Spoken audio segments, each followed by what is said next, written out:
Well, if it isn't Vaush Video back on Twitch. Yeah, for now. We'll see how long that lasts, huh?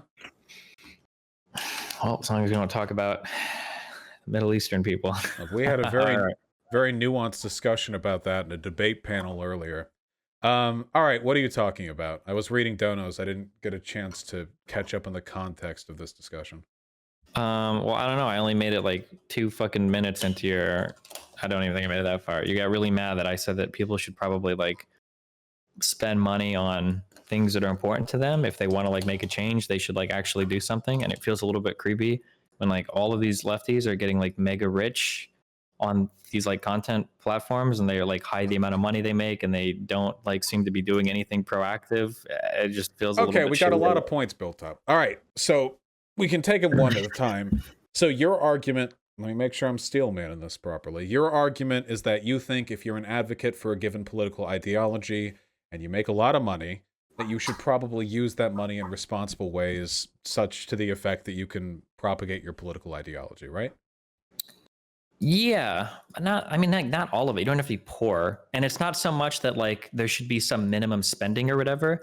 I would just imagine that like if you're a socialist and you truly believe in all of these ideas, that like you would probably try to find projects or things that you could invest in to kind of like, I don't know, further those causes in the world. That's what I would imagine if you really truly believed about these things, if you're really strongly believing these things. And you think it'd be a fault against that person if they didn't do that to a sufficient extent? Or to any extent, yeah, for sure. To a sufficient extent, I mean, we can quibble over like how much should, but like if they're not doing anything at all, it's like, well, damn, what the fuck? Right. Okay. So we're talking. This is all about Abigail, right? I think that was the context. Not all about Abigail. It's about a lot of lefty creators, but I mean, we can focus on Abigail first if you want. Okay. Okay. Point by point. So you say that hiding income is bad, right? Doesn't have to be, but if you're a socialist, it feels kind of weird. But yeah. I don't like hiding income either, but I don't think it has to do with socialism thing. I just think when people donate to you or sub to your Patreon or whatever, they should be doing so with a reasonable understanding of the type of person they're contributing money to, you know? What type of person? Oh, like income wise, so it's interesting to me because like I'll see a lot of lefties will make arguments on it's okay. It's funny to me because I'll see a lot of people will make arguments saying things like wages should all be public. The reason why wages are hidden is because your employer is trying to take advantage of you. And on one end, that's kind of true. However, there are legitimate reasons why some high-paid individuals might want to keep their wages private, like we see every single lefty content creator do.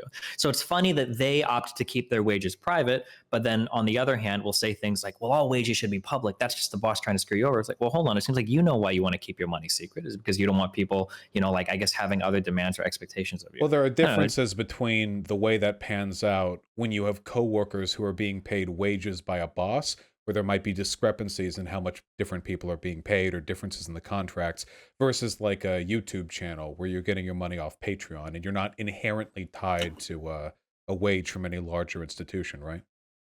Yeah, but is the difference there meaningful? Because it seems to me that the reason why we get upset about different wages being paid to different workers is because we feel like, well, hold on, all of you guys are doing similar work. This is bullshit. Why is one of you getting paid so much more than the other? But when it comes to content creation, it seems like, well, hold on, I'm getting paid more than you because I'm more popular than you, even if you are doing the same work or even less work. So it seems like, if anything, that should be an even stronger cause for like being public with like, hey, this is how much money I make. Well, I think it should be public in both cases, but for different reasons. I do think that sometimes different people doing the same work get paid different amounts, and that making wages public would make it easier for workers to collectively organize. But I also think the reason why you should expose your income if you're a Patreon person is so you can't play up a narrative that you're some basement dwelling, you know, like you're saving up to... You sold your kidney and you're saving up to buy the stitches and you can't afford X and Y when you make $20,000 a month. I think that's exploitative. Very often people will, they'll that's not preying on your audience, but they'll manufacture a narrative where they need the money more than they do. I'm sure, rich. It's like girls that are saying like, oh, I'm so single and lonely and blah, blah, blah. And they like try to get guys to donate to them or some shit. And then they have like a husband or whatever. It's like, okay, well, that's a little exploitative. I'm rich, you're rich, Hassan's really fucking rich. if people are going to donate to any of us, I think they should do so understanding that, I mean, they're not putting a sandwich in our mouths or anything. They should do it because they like the content. Yeah. Well, I don't disagree on that. But about Okay. this spending money for socialist causes thing. Yeah. Like what? Well, I could brainstorm some things if you want, Sure. but I mean, like, I'm not a socialist, so I haven't thought about it much. Okay. Well, do you have any? Because, I mean, you say putting money towards some kind of project to advocate your political ideology. It'd be easy to make the hypocrite argument with anybody else, but you've actually put a lot of money down for your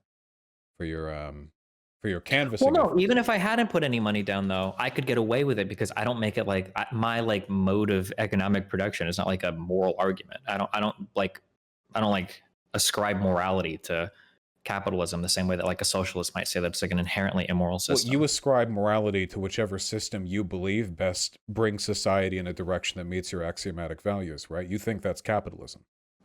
Yeah, but like the difference is that like the I don't believe that the participation in capitalism is inherently immoral, but I think that some of the outcomes might be immoral. But a socialist would say that the participation in capitalism to some extent could be immoral if you're a capital owner, like just regardless of the outcome. Even if so, like Marx, for instance, would say even in a perfectly equitable society, if the workers don't own the means of production, there's still exploitation going on there, right?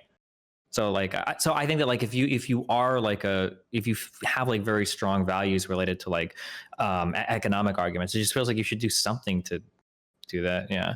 Wait, hold on. I just real quick. Okay, I'm not gonna get like mean with you or whatever, but I just want to point out that like so like this guy in your chat, Destiny, be like, you claim to be socialist, but you haven't donated your entire income to charity. Curious. Man, Phil Wynn, you are really fucking stupid. I'm so sorry that you have to live your existence. So this guy in your chat just said Vaush Tony W. You want to answer for that? What's wrong with Tony W? Oh, I don't like the look he's giving me. I'm not going to lie. Here's something that I think would be really interesting, okay? And now keep in mind, I'm not a socialist, so I don't think about this a lot, okay? But like, this is just off the top of my head. So I think you can franchise a McDonald's for like $1 million or whatever. I think it's about $1 million. I think you can franchise McDonald's. What if you got a bunch of lefties together, you get a joint loan, and you franchise McDonald's, and like the payout structure and like the ruling of that McDonald's was like a co-op? That would be sick as fuck. And it would be a McDonald's. So it's like the symbol of fucking capitalism. It's like imagine successfully running a McDonald's as like a co-op with a bunch of money, and you've got like managers and workers and all this shit that are all like have like democratic decisions in the workplace. Like that would be like one example of like that would be a sick ass experiment. That would be really cool. Yeah, I can't deny that. I think I need to run back to this participation in capitalism thing. I don't know. I can't speak for other people's values. There are a lot of dumb fuck lefties. I don't know how much they get misinterpreted, but for me personally, I don't think there's anything wrong with an individual maximizing their outcomes within an unethical system like capitalism, especially if they're a socialist, because it increases the likelihood that they'll be able to achieve political and economic power. I would love it if we had socialists who were go-getter business majors. So when the day comes or something, we have people in legitimate positions of power as opposed to a bunch of college students and commune. You understand that like with that mentality, you could never criticize Bezos again though, right? Well, I don't criticize Bezos. I tend to criticize... Really? Oh, okay, hold on. It's entirely possible that I've misspoke. Generally speaking, and I do hold to this, try to criticize the systems that allow people like Bezos to exist. Now, there have definitely been times where I've said like, fucking Bezos, but I don't really think I levy my criticisms at individuals and how they use the system, you know? Okay, that's interesting because like, so what you're giving me right now is the most capitalist take. So people, actually, Devin Nash made this argument to me a long time ago, which is funny. But basically, the idea is that if you want to do good things, you should live as the most brutal, ruthless capitalist in the world, so that you can amass as much money as possible, and then using that money, you leverage it for good causes. So, for example, people like Bill Gates or people like Jeff Bezos. I think Bezos is starting like a fund for, I don't remember the project or whatever, but he's doing like charitable stuff now that he's going to be serving on the board instead of CEO. Those wouldn't meet my criteria for doing good with the wealth that you've achieved. It's good for the world. Bill Gates would? I actually think that Bill Gates in some ways has done harm to our understanding of welfare programs, because by privatizing or charitizing, by making charity the means by which we engage in. I know he's done a lot of really good work in Africa.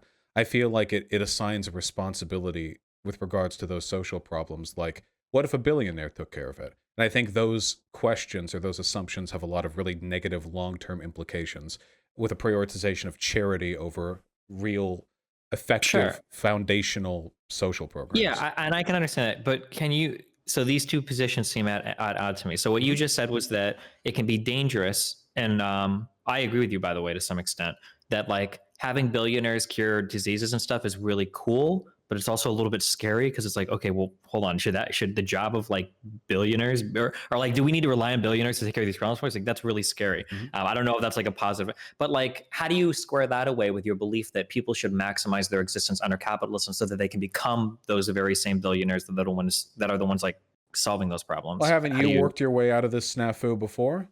How do you think you're getting taxed enough? I mean. Probably not. It could probably be higher. Yeah, but you're going to move to a place that has lower taxes.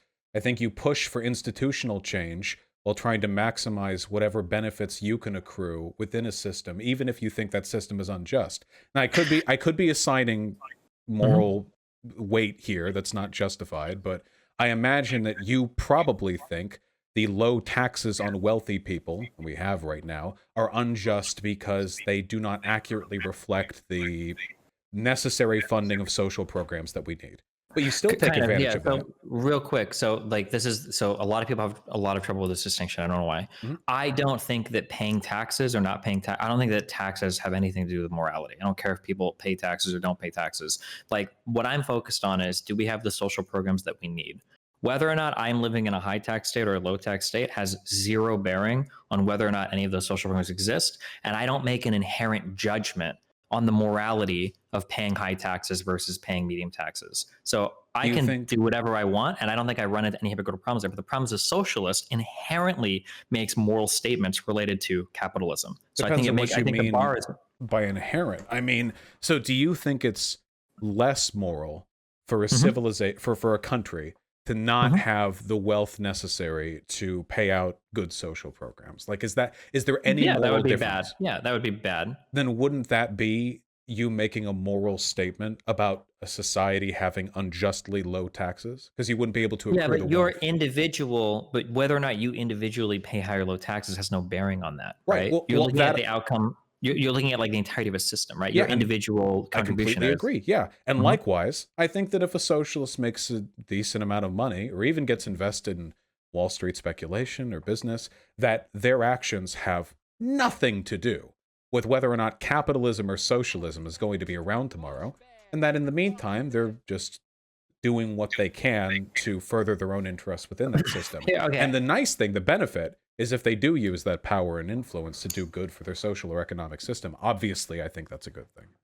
Okay, so here's a question that I have for you. Let's say that we have two vegans, okay? Let's say that one guy is a vegan because he believes that it will bring about very positive changes in the environment. And let's say that another guy is a vegan because he thinks that like consuming like dead and tortured and murdered animals is like just ethically wrong, period. I'm sorry, wait. Could you repeat the first one? Yeah. First guy is vegan for environmental reasons. And the second guy is vegan because he thinks it's totally horribly wrong to murder sentient beings and then to consume their corpses, right? Do you think that if both of these people occasionally ate meat, do you think that it would mean the same thing to both those people? Do you think both would be equally hypocritical? That's a pretty tough question to answer. I imagine it's a super simple question to answer. Well, I'd have to put myself in their headspaces. I imagine that both of them would feel hypocritical to some extent, but it would probably be worse for the latter, wouldn't it? Well, yeah. So I would think that in one case, right, the environmental vegan is not placing a moral like judgment on the act of eating or not eating like an animal, right? He's looking at the outcome related to it. Now, if occasionally he eats meat, he's not really doing much to affect a different outcome, right? If he eats meat every now and then, he's not making a substantial difference in the environment. So he could do it. I don't know if he's really hypocritical. If he is vegan most of the time, that's cool. But like if he's trying to advocate for the change that would bring about the environmental change that he's looking for, him eating meat every now and then isn't really a big deal. But if the other guy is ethically vegan because he's opposed to the consumption of animals because he thinks that's murder, Well, now him eating meat ever is really fucked up. That's really wrong. Like, well, hold on. What do you're directly engaging in something that is just ethically not permissible. This is really bad. So I think that the two of these people But could I'm a have a similar. consequentialist, so wouldn't both of those points ultimately boil down, if both of them were consequentialists, wouldn't both of those ultimately boil down to, when I eat meat, it contributes harm to the world?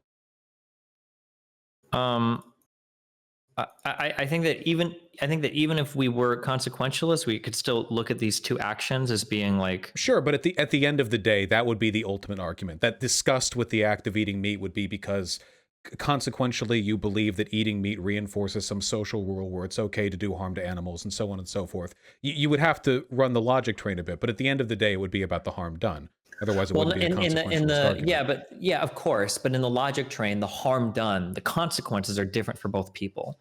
So, Mhm. for instance, for the first vegan, that's the consequences of his action is he contributes a trivial amount of pollution. That's the consequence, and that's a little bit bad, but it's like not really that big a deal.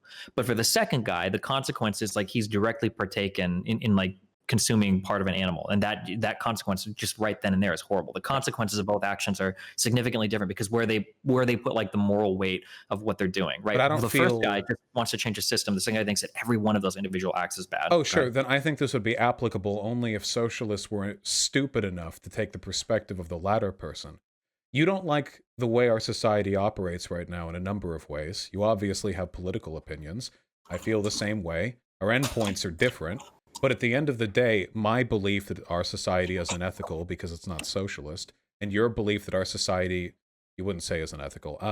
I believe that society could be improved with the implementation of certain policies, as do you.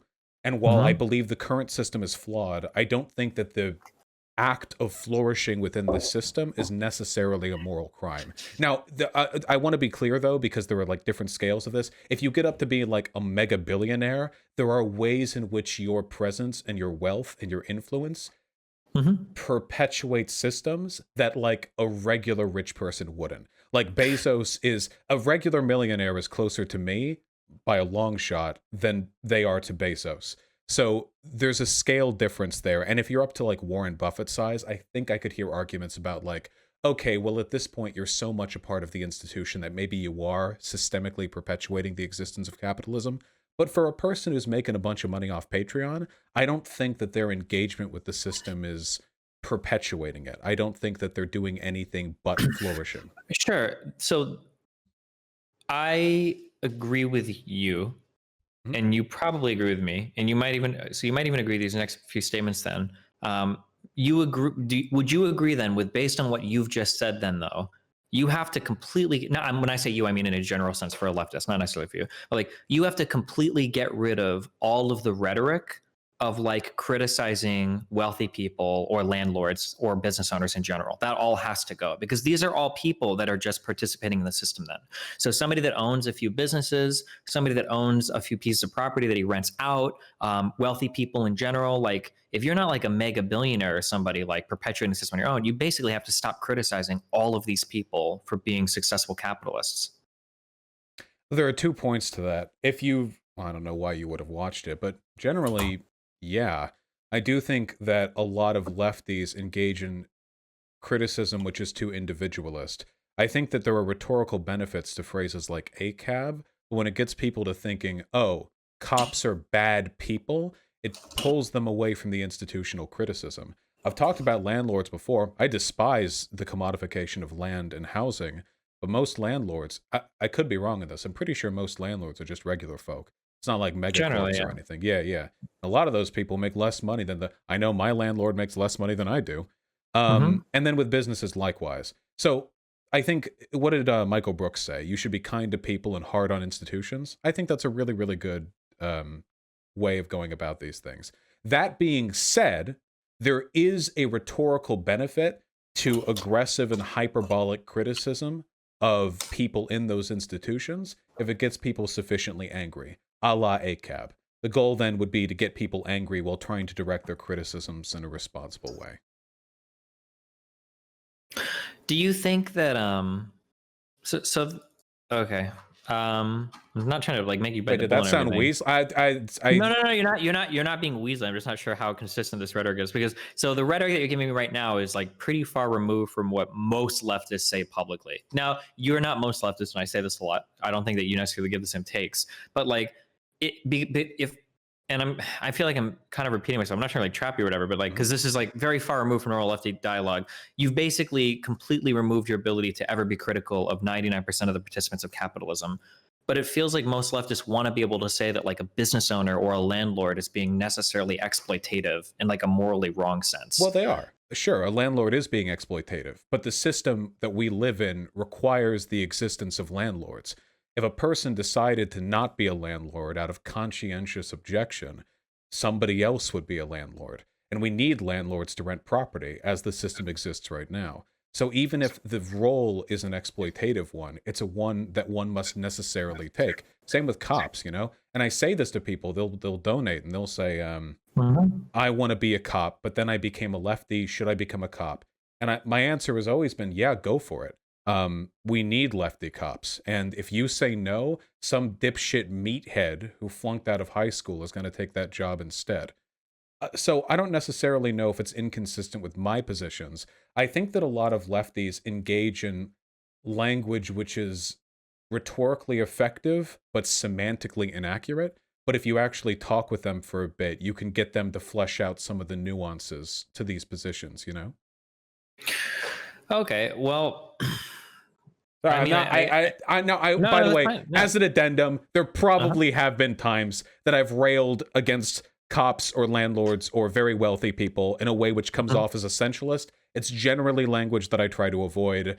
But like on a principle level, I do think that the institution should be what you criticize. You don't think that there are ways that you can exist in that institution as like a better person than rather than like you should just be like the most cutthroat, try hard, sweat guy that is like trying to exploit that system to the maximum? Do you recognize? Well, no, I'm not saying recognize like you it exists and you do say it. Do you think that there's a distinction between two people that exist in a system like that? Okay, hold on. So yeah, some people are way better. Oh, you sorry. Yeah, so like let me take some statements. So something that you said earlier was that you ought to maximize your existence in capitalism to better yourself, so you can do more later with your money or something, right? That was like a statement that you agree with, right? I think it's nice when people do that. If they don't want to do that, that's fine. But I think it's good when people do that. Yeah. Okay, so it doesn't matter either way. No. I mean, as ought to, I think that socialists should work to be educated and successful. I don't think it's a moral obligation that every single one of them become like a business major or something, but I do think it's good when they do that. I just don't want to sound like I want everyone to run down that road. Well, gotcha. Because so my next question is gonna be like, let's say that you have like, let's say you get like a landlord, and like this landlord is like a lefty, and he decides that when the pandemic comes in, he's actually going to go into his savings account and he's going to raid his like 401k a little bit so that he can charge less money to his tenants. Do you think that that landlord is just being an idiot? Should he be maximizing his means under capitalism rather than wasting some of his personal money? No, not at all. I think it's good when people try to act exceptional within the purview of those systems. I would never disagree with that, no. And I have a lot of respect for those people, right? I mean, there's a pretty big difference between... I know landlords who were kind or kinder than they needed to be to their tenants. And I think that's very admirable. I think that if we get too hard on essentialist criticisms, then we preclude the possibility of those people doing good within their means.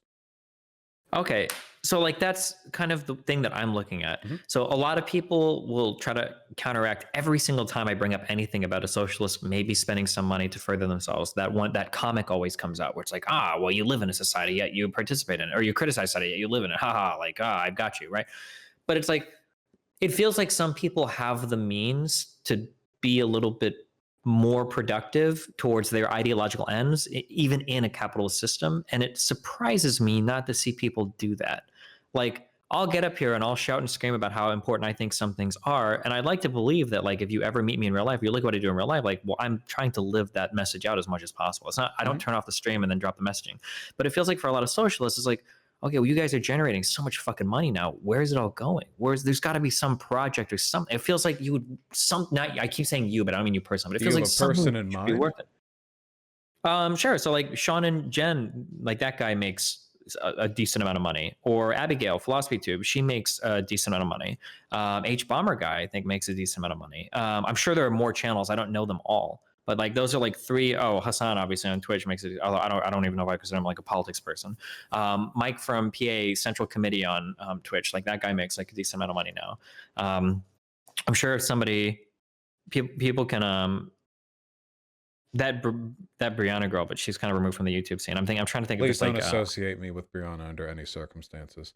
yeah. I can't Oh, speak the Chapo Trap House people. Yeah, for were they? them. Yeah. I can't speak to all of these people. I know that. So I'll say this: if a Mm-hmm. person just wants to make lefty content online and then roll around in a pile of money at the end of the day, I don't necessarily have a problem with that, Really? because the alternative, if the alternative was their absence from the platform entirely, I think that's preferable. I think it's, of course, infinitely preferable they do something nice with that money. I want to make a pack. I recently the tech advisor for AOC's campaign reached out to me about getting a pack for 2022 to maybe help a progressive candidate in a purple district or something. And I thought I could throw some money in there and maybe bully some other people into throwing money in there too. I thought I could bully Hassan because that fucker makes at least 7 figures a year. And I think that'd be nice. I think that, I'll be real, I think that for a lot of people, they didn't really understand the ways in which they could put their money towards projects like that. I'll know, and people will say I'm sucking up. I thought that your canvassing stuff was pretty inspiring. Maybe if we push for that, if we advocate for that more, we can get more action like that out of people like Abigail or Sean, because they have enough money and influence to do real good. Mm-hmm. I rambled for a bit Yeah, there. I guess. Yeah, I mean, I guess that's just surprising to me to see when I look at somebody like Nick Fuentes, like that's a guy that is like trying to Infinitely more do real effective life than, work. Yeah, yeah. and not just effective like rhetorically. Like that guy's like out like fucking marching on that. You can I still don't know if he was at the Capitol or not, or if that picture is a meme or not. But like I'm pretty sure he was. He was at least outside, right? Like that's the guy that's marching. He's got his own fucking movement of gripers. These guys are showing up at like Charlie Kirk conventions and stuff. Like damn, like that guy's like he's actually like organizing and doing shit. And he's like banned on every platform. Leftists have like all the capital behind them. They've got all the corporate messaging behind them. Like they're in such a good position to raise money on all these platforms. Where is No, it going? okay, Like I what the don't fuck? disagree with this. I mean, up until recently, this wasn't even a thing people thought they could do, you know? And the world between making content online and getting involved in IRL politics is, I think it's a wall that a lot of people don't feel they're capable of climbing. But clearly it's a thing that can be done. Well, the only thing I'm saying, because I feel at this point we're just agreeing with each other, is that I wish you would be more willing to believe that the reason why these lefties aren't doing this is because it's unfathomable or difficult to them, more so than because they're like callous or self-centered grifters. Because I can tell you, and I'd like to think I'm a decently politically involved person, that up until your canvassing, didn't even cross my mind. Honestly, didn't even cross my mind. So hopefully this is something that we can normalize. I could be wrong. They could be way more cynical than I expect, but Mm-hmm. Okay. I mean, I hope so. I guess it makes me disappointed that like I don't know if you did this or not, but I know that like like so many I know Hassan did this. So many left leaning people were tweeting out like when like other celebrities were like donating money, and they're like, "You only donated 5 million. You're worth $100 million. Like you only did this much." Blah blah blah. And it's like, okay, well, damn, geez. Like apparently donating money isn't enough. Like, but meanwhile, like you guys, I'm saying you guys, I don't mean you. Like these guys I'm are not doing gonna hurt my nothing. Like what the feelings. fuck? Yeah. I Well, I just want to be clear that I'm not targeting this at you, but I'm saying. I think a lot of people do that because they don't want less economically conscientious people to think too much of the celebrities for doing so. They don't want the celebrity to be able to build a personality cult around donating 1,000th of their income and being hailed as a hero for years to come. Well, do you think that's any worse than building a cult of personality around preaching for leftist causes over and over again while soliciting Patreon donations and doing nothing in real life to further the cause? Is that really that much worse? In fact, couldn't you maybe even argue the celebrities doing more, arguably? Well, the celebrities objectively doing more with the money they have. Let me think. I think they're comparable in one way. The only way in which they're not discomparable. What's the disparate? The way in which they're disparate is that there's already a culture of prioritizing charity over good social welfare programs, and I think that a lot of lefties are very allergic to the conception that charity can solve these social problems. They get very defensive or very reactively aggressive with them. So, and I think that's justified to an extent too, because the number of libertarians that I've heard, or neocons, saying that charity is going to fix social problems, an aneurysm every time. So I think that explains why they lash out there in particular. But I do think they're comparable otherwise, yeah. Sure. Okay. Well, I mean, yeah, that's all I'm saying is it seems like it'd be nice to see people that talk about doing something Do you all think the it time. would be possible for me to get you off Abigail's back just a smidge? I just feel like the degree of antagonism is unwarranted. I legitimately think that that is one of the least, like one of the worst people on the internet. If they were the best thing that that person could do for society is delete all of her videos and tweets and everything she's ever said. Because her takes are dog shit in every sense of the word. They're one of the least informed. They put out some of the finance and econ arguments they put out are like hilarious. They're beyond reproach. I'm not trying to like, put you on the spot here, but is there like a video I you have in legitimately mind? think she's one of the what? Is there a video you have in mind, or like a claim or so? Almost every older. I remember that her econ takes were so bad that somebody did. Yes, is his name Unlearning Economics? Yeah, Unlearning Economics. Yeah, that guy did a video on one of her and just briefly brought up one of her prior takes, and then she was like, "This is why I don't actually bring up any real examples because people are just going to nitpick and nitpick." Where did she say that? She tweeted it, didn't she? Can somebody? If that's the case, I do think that's unfortunate. Unlearning Economics videos have been pretty good. I mean, yeah, she they know more than me. Abigail literally came out and tweeted. She literally came out and tweeted. She was like, "This is why I don't." Oh no! I'm wrong. She didn't tweet. It was at the end of a follow-up video or whatever, where she explicitly said, "And this is why I try to stay away from real examples because other streamers will just nitpick it apart." It was at the end of a video we watched. So she said that he was nitpicking and biased. Bye-bye. Yeah, basically, yeah. Gotcha. And that was yeah. I haven't seen that. And then, I do think. And then the tweets are like I don't know what it is about lefties and econ that is just so hilariously cringe. I think she tweeted like, "Can somebody remind me of the iPhone tweet?" Oh my god, do you know what I'm talking about? I know that one time she tweeted that economics is oh, there was astrology? One there. No. That was dumb. But she tweeted like an iPhone costs $20 to make, and then we sell it for $800, and all the rest is imaginary capitalism money. Like ignoring everything that goes between the pure manufacture of an iPhone and the actual transportation, the R&D, the marketing, the like employees to man the store, blah blah blah. Like it's a simplistic take. I don't deny that. Have you watched? Okay, I'm not trying to pivot. Have you watched any of her content that wasn't about economics? No, I tried. Yes. I tried to watch one philosophy or anything, but I would have to go back and I'm uncomfortable saying that because I don't remember, but I felt like her philosophy was dog shit too. Okay, because I don't have a strong memory of her econ takes. It wouldn't surprise me if they were inaccurate. Lefties, like she barely scratches the surface of pop philosophy, and her takes on that, like I don't even think we're that good. Well, they're poppy videos, yeah. Is there a problem with that though? Those videos are very digestible to a general audience. The problem with ultra digestible pop philosophy is oftentimes it gets a lot of stuff wrong. For instance, Sam Harris, Jordan Peterson. Let's not compare to though. My problem with Sam Harris and Jordan Peterson isn't so much. Oh my god! Wait, I'm sorry. I had a brain blast real quick. I watched her video on consciousness, and the lack of understanding of almost anything she was talking about was one of the most dog shit videos. Oh my god, it was so bad. I could even go back and watch that again tonight. It was so bad. Oh my god. Okay, sorry. Not sure if I remember that. Anyway, I think all of her videos are dog shit. I think that she's legitimately like a waste of space on this platform. Okay. Hold on. Sorry. Okay. Yeah, sorry, God. Wait. Okay. This might just be where we differ here, but my issues with Jordan Peterson and Sam Harris aren't so much that they're wrong. It's that they lead people in the wrong political direction. I think that pop content of all kinds, content, which is 98% of what the average person will be engaging with, is going to be poppy, derivative, simplistic stuff. Oh yeah, I don't think pop content is bad. As long as it leads sometimes people in a good direction, I think it's generally pretty defensible. I think there needs to be some adherence or conformity to truth. I don't think you can just lie and move people in the right direction, and that makes it okay. What about a simplistic and somewhat reductive video that has the right spirit, directs people towards more substantive work? Genuinely asking. Wait, hold on, real quick. Also, if Jackie wants to come and talk later, 100% we can do it. Okay, I guarantee that all my trans takes are better than yours. You fuck piece of shit. Okay, what were you saying?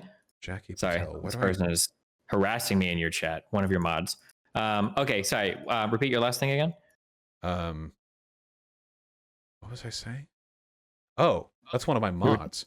I know. Oh, okay. They call me a gnome. Okay. Anyway, I was ableist. Wait, to be fair, lots of people. Okay. Anyway, so let's say you've pop content and it's a little misleading, a little reductive, but the message is good. It pushes people in the right direction, and at the end they have links to resources that you could read up on to be more educated on it. Do you think that's acceptable? So I just don't know what you mean in terms of reductive. Everything that you said doesn't sound bad. My issue right now is that I think that going forward, something that I'm trying to be very strict on is I think that is very, very, very important to report factual stuff correctly. Because I think right now the biggest issue that we're having probably across the world, but at the very least in the United States, is we are widening this chasm of what both sides see as reality. And that widening of the chasm, even if it's for a good cause, I don't think is good. I think at the end of the day, I think that lying a little bit to sell a good message is actually hurting these good messages so much, and it makes them so difficult for anybody to buy into them. You think that if we got rid of, so let's take the right out of this, because the right doesn't care about misinformation. If we took every left, well, the left doesn't either, unfortunately, right now. Well, but, yeah. let's act. I think that, like, principally, the right doesn't care about misinformation. Leftists, I think, just are very good at misleading themselves sometimes. I don't know if that's true. I think the right is the same. I think a lot of them are very good at misleading themselves. Okay, well, we can discuss that. But that aside, if we were to get rid of all content which has any misleading elements for the advocacy of liberal or left-leaning politics, I think that would destroy almost everything. We would be left with NPR-style, incredibly empirical, fact-based, and dry commentary, high-level academia, accessible-only content, and maybe a couple of people left capable of threading that line. Wait, hold on. There are people in chat saying good. We lose if that happens. I think that this is a bad dichotomy. You can have content that's edgy, engaging, entertaining, aesthetic, that doesn't mislead people or lie. The expectation that even reductive content must be excised from people on our side of the political aisle. No, I think reductive content is okay. Well, what's the line then? The line is when you're misreporting the facts, or if you're like completely misrepresenting something, or if you're being so reductive that you're being incorrect. Okay, but in this case, I think incorrectness is kind of a gradient. Because even I'm not, whatever the gradient is, we're way far away from where I would be debating the gradient. Right now, we're just like, people just report things that are just factually not true. That's my issue. Sure, like, they do that. But, okay. I don't remember enough of these philosophy tube videos to meaningfully defend them. The ones I remember, have to talk about Abigail shit. I don't care about her that much. Liking the most were the idpol stuff. But that aside, okay, I'll ask you. Hypothetical, okay. You can adhere to truthfulness entirely, get rid of everything misleading and dishonest on your side of the political aisle, but it costs you the war. I don't think so. I think it would. I think it would help. I think that what costs us the war right now is and I'm going to be totally honest. This is like anecdotal as fuck for me. So maybe I'm wrong here, but like, here's one of the issues that I run into. And I noticed this because I beta test some of these arguments with my mom when I'm in Florida. Okay. When I argue with my mom, I have to immediately own a whole bunch of poorly represented or misrepresented facts immediately. And then by the end of that, I have to tell my mom, like, okay, hold on, listen. Okay, yeah, this was wrong, and yeah, that was a lie, and okay, that was true. But the rest of this is true. I swear to God, Mom. Where's she getting that info from? Sometimes from left-leaning people. Is that really the case? Yeah, so I'll go over some of the most popular ones that I hear that I've gone over a million times. You've probably heard these on stream before, right? One of the number one things, easiest Breonna Taylor. misreported fact. Yeah. Why do so many people say she was killed in her sleep in bed? Does it matter? Like, yes, well, it totally matters. To the facts of the wrongness of her murder? Does it matter whether she was even to the facts of the wrongness of her murder? Yeah. How? Now, okay, because there's a huge difference in the cops. So I'll describe what I think was stray bullets reality. fly into the building. I mean, depending on the position of the bedroom, a hallway could be the same distance. Okay. Hold on. Okay, so this is the facts of the case that I believe to be true based on everything I've read. Can I address one quick thing from chat? There are a lot of people in chat painting right now, like, why does the truth matter? Whether or not two different interpretations or two different versions of a story meaningfully affect political discourse around that story is a valid question. One of the issues that I have with your content, Destiny, is sometimes it feels like you sacrifice political efficacy for the image of correctness, even if that line between technical correctness and rhetorically or politically efficacious but somewhat misleading is ultimately meaningless. That's because my goal isn't to get an audience of 20,000 brain dead lefties that all just want to hear me circle jerk the popular lefty take the news. My goal is to prevent fascism from winning. I want to be able to reach, yeah, and that's not happening on YouTube. Okay, my goal isn't to just get a whole bunch of people that already agree with me and then just give them our version of the facts. I want to be able to have it so that if somebody is in the middle or even on the right listening to debate, at the very least, I want them to walk away ass mad that everything I said was correct, and at the very least, they're going to have to wrestle with that. The people you debate don't give a fuck whether or not they lost to you being truthful. I don't care about the people I debate. You just said you want them to leave ass mad. The people that are fans of the people that I debate. This is more specifically. They just care that you were loud and you talked more than them and you interrupted and you're short. That's not true. And you have a daughter in your basement. When you debate, what people care about is if they have some hero content creator and that content creator goes up and debates someone else and they sound dumb, the person that's a fan of that person will feel dumb. And that's a frustrating experience when your heroic content creator gets trumped by some other guy that makes it sound like they know more facts. People being made to feel dumb, especially if you're arguing with conservatives, has less to do with the extent to which you adhere to factual information and much more to do with how much better you look than them. And that's a rhetoric game. I know you don't like rhetoric. But the factual, it can be two ends of that. They both help. They both can help, sure, but it's if you're matched with somebody else that is even somewhat rhetorically effective and you have like bad facts on your side, like it's going to be really hard for you to win that argument. So like if I were to say, because we've both been calm, if I were to say that we were like rhetorically even footed, right? If I were just spamming this tweet over and over again on my stream, so I haven't shown this tweet on stream, but if I was spamming this one earlier, I think I would have won our earlier argument about you being hypocritical about your messaging. Because this kind of well, yeah, I linked you the tweet and everything. You don't have to show it on stream. But like if I were to show a tweet like this like contradicts almost everything that you said earlier. And I'd be like, aha, I won. And then I could hang up and be like, wow, see, he's a hypocrite, right? From more than a year ago. Hold on. Remember, being a billionaire is a choice. Extracting surplus labor is a choice. Lobbying politicians is a choice. Not paying a living wage is a choice. Take some responsibility. You have full control of your enterprise. And then it's the smiling, blushing face. I'm pretty sure this is a word for word meme adaptation of one of those being poor is a choice, etc., things. So you're flipping the script on that. I don't know if the existence of this tweet... To be clear, this tweet, I think you believe in the messaging of this. If you say differently, I don't believe you. I think you believe in the messaging of this. But this tweet is completely and totally 180 degrees from what you said earlier, where it's like, oh, well, everybody just lives in the system. They should do what they can to live in the system and to do the best they can. This is completely contradictory. There are still bad things that you can do within the system, obviously. I mean, there are unethical things which are legal. You can legally do those things. So I didn't say everything. But secondly, okay, we're hardcore. Wait, no. That's not semantics gaming. I don't think that. If we want to be very clear, extracting surplus labor, that's literally every single capital owner, right? That's what surplus, all labor is surplus labor. Yeah, so wait, hold on. So you're going to interpret this as weaselly. Do you not think there's any way that this tweet can be read other than a belief that individuals should be criticized extensively for their participation in a system? You just said that but earlier you were telling me individuals shouldn't be criticized. You literally said we should criticize the systems. You should focus on the systems. If individuals do bad things, you should criticize them for those as well. But I think but hold on. But to be clear, my earlier questioning to you. Okay, so now we're running back to because I asked you earlier. Do you think that participation in the system is bad morally? Because that's why I'm criticizing participation. And you're saying that it wasn't bad. That's what you said earlier. But it's not inherently bad, but there are bad things you can do. Well, Wait, but not hold on, paying a hold on. Because I know I'm waiting for the Destiny threads tomorrow, okay? Hold on. The belief Okay. that there's nothing inherently wrong with it is different from there's nothing wrong with it are two very different things. Working within the system isn't We have created. inherently wrong. We're like in a Back to the Future time zone of This like is jumping not around even on this. close to being semantics. I'm really sorry if you're that desperate to prove your point, but I Okay, do think there are things. hold on, wait.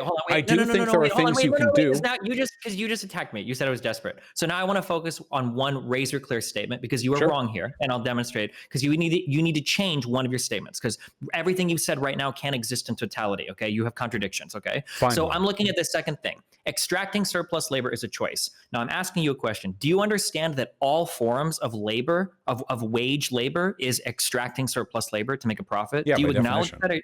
that? Okay. So then can you tell me how, if that is a choice, how is it ever okay for there to be a business owner in capitalism? I'm not entirely sure what you mean. By Earlier, existing, I by asked you, wait, I existing can is explain exactly what I mean. No, earlier wait, I but asked that's you, the is case it with okay every if somebody system. is a business owner? Is that like a morally wrong thing, or should they just maximize the system or capitalism? Now, earlier in this conversation, you said specifically to me, you said, well, no, I think you should maximize your existence capitalism. And remember when we pointed out the ethical vegan? And I was like, well, just eating meat, that's morally wrong. You're like, okay, well, just participating in capitalism, that's not Okay. morally wrong. Is there a But now in difference this between tweet, you're these saying two that statements? it's a choice. Do you think What? there's a difference between these two statements? The existence of private enterprise is unethical versus it is unethical to be a business owner. Do you think there's a difference between those two statements? Yes. Okay. I adhere to the former. I don't have a problem with wealthy lefties owning a business. The tweet that you found here is literally a satire rewrite of somebody typing about how being poor is a choice. And technically, in this tweet that you found, nothing here even says any of these things are bad, only that their choices take some responsibility, etc. To me, I'm sorry, but to me, this. Wait, hold on. To me, this would be like you saying all tenants are bastards, and me coming in and being like, "Do you seriously believe that every person who has to rent is a bastard? How can you believe that? 40% of Americans rent." Like to me, this is like a pretty. Like you're hold on. reaching. You're. I'm not reaching. It is very obvious. What is the hypocrisy? Like, the structure of your statement is on the left is a bad thing, and on the right is the implication that you can choose to do different. Being a billionaire is bad. Being a billionaire, extracting surplus labor, lobbying politicians, or not paying a living wage. If you're saying all these things, yeah, they're bad choices. It just says they're choices because it's a rewrite of a tweet where people were saying being poor is a choice. Are you really? I genuinely don't know if you believe these things are like a serious endorsement of the belief that you should criticize individuals. Okay, here's a question that I have for you. So this I understand like you and your community are going to accuse me of being weaselly, but I legitimately don't see a contradiction here. Everything you're saying right now sounds to me like a rhetorical game, so I'm trying to cut through that. Okay, sure. So all right, let's try it again. Yeah, no. So I'm going to ask you this question: of the 2,400 or so, 2,300 or so engagements that this tweet got, do you think that the majority of the people that are engaging with this believe that being a billionaire is bad, extracting surplus labor is bad, lobbying politicians is bad, and not paying a living wage is bad? Talk about the way your Rittenhouse comments were interpreted by a broader audience. Is that the direction we're going? That not only are we responsible for what we believe in, but what every single person who follows us believes from the things we say? If you believe that my Rittenhouse interpretation was bad, then you're conceding then that this is bad. Why did you just spend so much time defending it then? Or are you going to defend my Rittenhouse take now? No, the argument that I'm making. Wait. You have to do one or the other. Wait, so the point that I'm making. Wait. This is what you just walked into. So I said, but I'm calling you out on hypocrisy. Okay, wait. If you want to, that's fine. Okay. But we're not talking about my statements right now. Right now, you just tried to whataboutism by saying, well, hold on. If you're going to deal with the consequences of how people interpret your stuff, what about your Rittenhouse take? Okay, now, if you want to say that, that's fine. But I think it's strange that you're going to bring that up when you just tried to defend this over and over and over again, and now you're throwing yourself under the bus to come live under the bus. No, I'm not. Do you think, okay. So yes or no, do you think that it's okay to impugn people for saying or posting or whatever, producing content, which inspires bad interpretations in the people who consume it? If that interpretation is widespread, yeah, for sure. I think so, yeah. Okay. Then you recognize that this is something that you and I have both done at times, being streamers who produce a lot of content, incapable of workshopping everything we say and do. It's totally possible, yeah. My Okay. Rittenhouse take absolutely would not fall under that. But I You mean, like, don't we think can. anybody of the millions of people who saw that take might have interpreted the wrong messaging? There might have been a very slim minority, but the overwhelming amount of posters in my subreddit that were talking to other people coming in said over and over again that Destiny said a million times that Rittenhouse was an idiot, that the kid was stupid for showing up. So that even in recent posts, still say I'm that. pretty Yeah. sure the vast majority of people who saw that clip from the outside thought that you were endorsing. Now hold on. We're Mhm. not talking about my clip. I didn't make a 16-second clip of me talking about Rittenhouse. That was Okay. your people. So if you want to say that the messaging on that particular clip was bad, I would agree with you. That was incredibly irresponsible. I didn't produce that content. So That was you're somebody else. I'm not going to take responsibility for how somebody else has mishmashed my content together to sell a certain message. well, it wasn't a Nobody mishmash. listening It was to just a anything that segment of it. it was a 16-second cutout of like a 30-minute conversation. I don't take credit for how people might interpret that any more than I would take credit for somebody thinking I'm pro pedophilia because of a 20-second clip out of my Amos debate where I spent 2 hours arguing in the affirmative for age of consent. So Okay. no, I don't take responsibility for that. Absolutely. However, I'm not looking at something that somebody else cut together of your content right now. I'm not you're reading a comparing. tweet. No, I think that your was a tweet. fair. No, hold on. It's not just you're reading a tweet. I'm reading your content Yes, my verbatim, tweet. and now you want to compare that against something that somebody that hates me cut up of my Well, no, content. That's not a one comparison. what I was about to say was I think that's a decent refutation. That's true. I've certainly been clipped out of context plenty of times myself. So you are of the opinion that people can be held responsible for the messaging that they engage in. Wait, we both agree with this, which we both agree with. Yeah, of course. Okay. So what perspectives, what irresponsible perspectives do you think I'm incurring from this? I don't know if the interpretation of this is irresponsible or not. It just depends on what you believe. My issue right now is that, so what I'm doing right now is I have a little Vaush machine. I've got a little compiler in my head of Vaush code, okay? And you're giving me lines and lines and lines of code. And what happens is I push compile every time you say something, and now I'm running into errors because you've got two conflicting statements. What conflicting One statement statements? Sure. So the earlier statement you gave me in this conversation is that you ought to maximize your existence in a capitalist system, and to do so is not inherently wrong. I never said ought to maximize. That was your language. I think it's okay if people do that. Okay. My understanding was earlier you said that like it was a good thing to maximize your existence under capitalism because you could use under the extra money. utilitarianism, the difference between obligatory and supererogatory behavior is not clearly defined. I think it's a thing that people should do if they want to. I don't think it's inherently unethical to do that. I don't think it's a path that people ought to do. I don't think it's a moral right inherently to do it. I'll amend that statement then. I don't think it changes my chief criticism, but I'll amend that statement. You said that it would be okay if people maximize their existence under capitalism, even if they were a socialist, because they could employ the money they raise later on to do good things, right? Sure. Not everything that they would do in the maximization of their existence would be ethical, of course. Sure. But then it sounds like in this tweet that you're defending, I think, it sounds to me like you're saying that merely participating in this system seems to be unethical. It's a choice. But it's an unethical choice. So I don't. Okay. The reason why we talk about choice is, wait, real quick. The reason why we talk about choice as an ethics is because choice is typically tied to agency, meaning you have the choice to do something or not do something. And typically the choices we make are, like in this case, are seen as good or bad when a moral statement precedes the choice, right? Do you think the fact that someone is a choice is you're implying you have some level of agency and you're choosing to do something that is bad? Do you think the fact that this tweet was meant to mock the wording of a classist tweet has anything at all to do with the context behind its messaging? Like, again, being poor is a choice, having a kid before you're married is a choice, that kind of thing. You've seen plenty of people talking like that. Do you really think that mocking that with this tweet is tantamount to an endorsement of the belief that that all engagement within a capitalist system is unethical? Not this on its own. Okay. Now, I acknowledge that there are certainly people in my audience who are of the individual criticism mindset, and that there are people in my audience who probably read this and thought, yeah, fuck billionaires. But to whatever variance their interpretation of my tweet beget, I'm okay with it because I recognize that literally any criticism that I make of institutions like the police or the wealthy are going to beget and attract those people. I think I do due diligence by, on my streams, in my videos, talking at length about the necessity of criticizing institutions. I don't think these are Okay, ideologically inconsistent. In I as much in the understand. same way that I don't think that you're a classist because you make all tenants are bastards jokes. Sure. No, that's not fair though.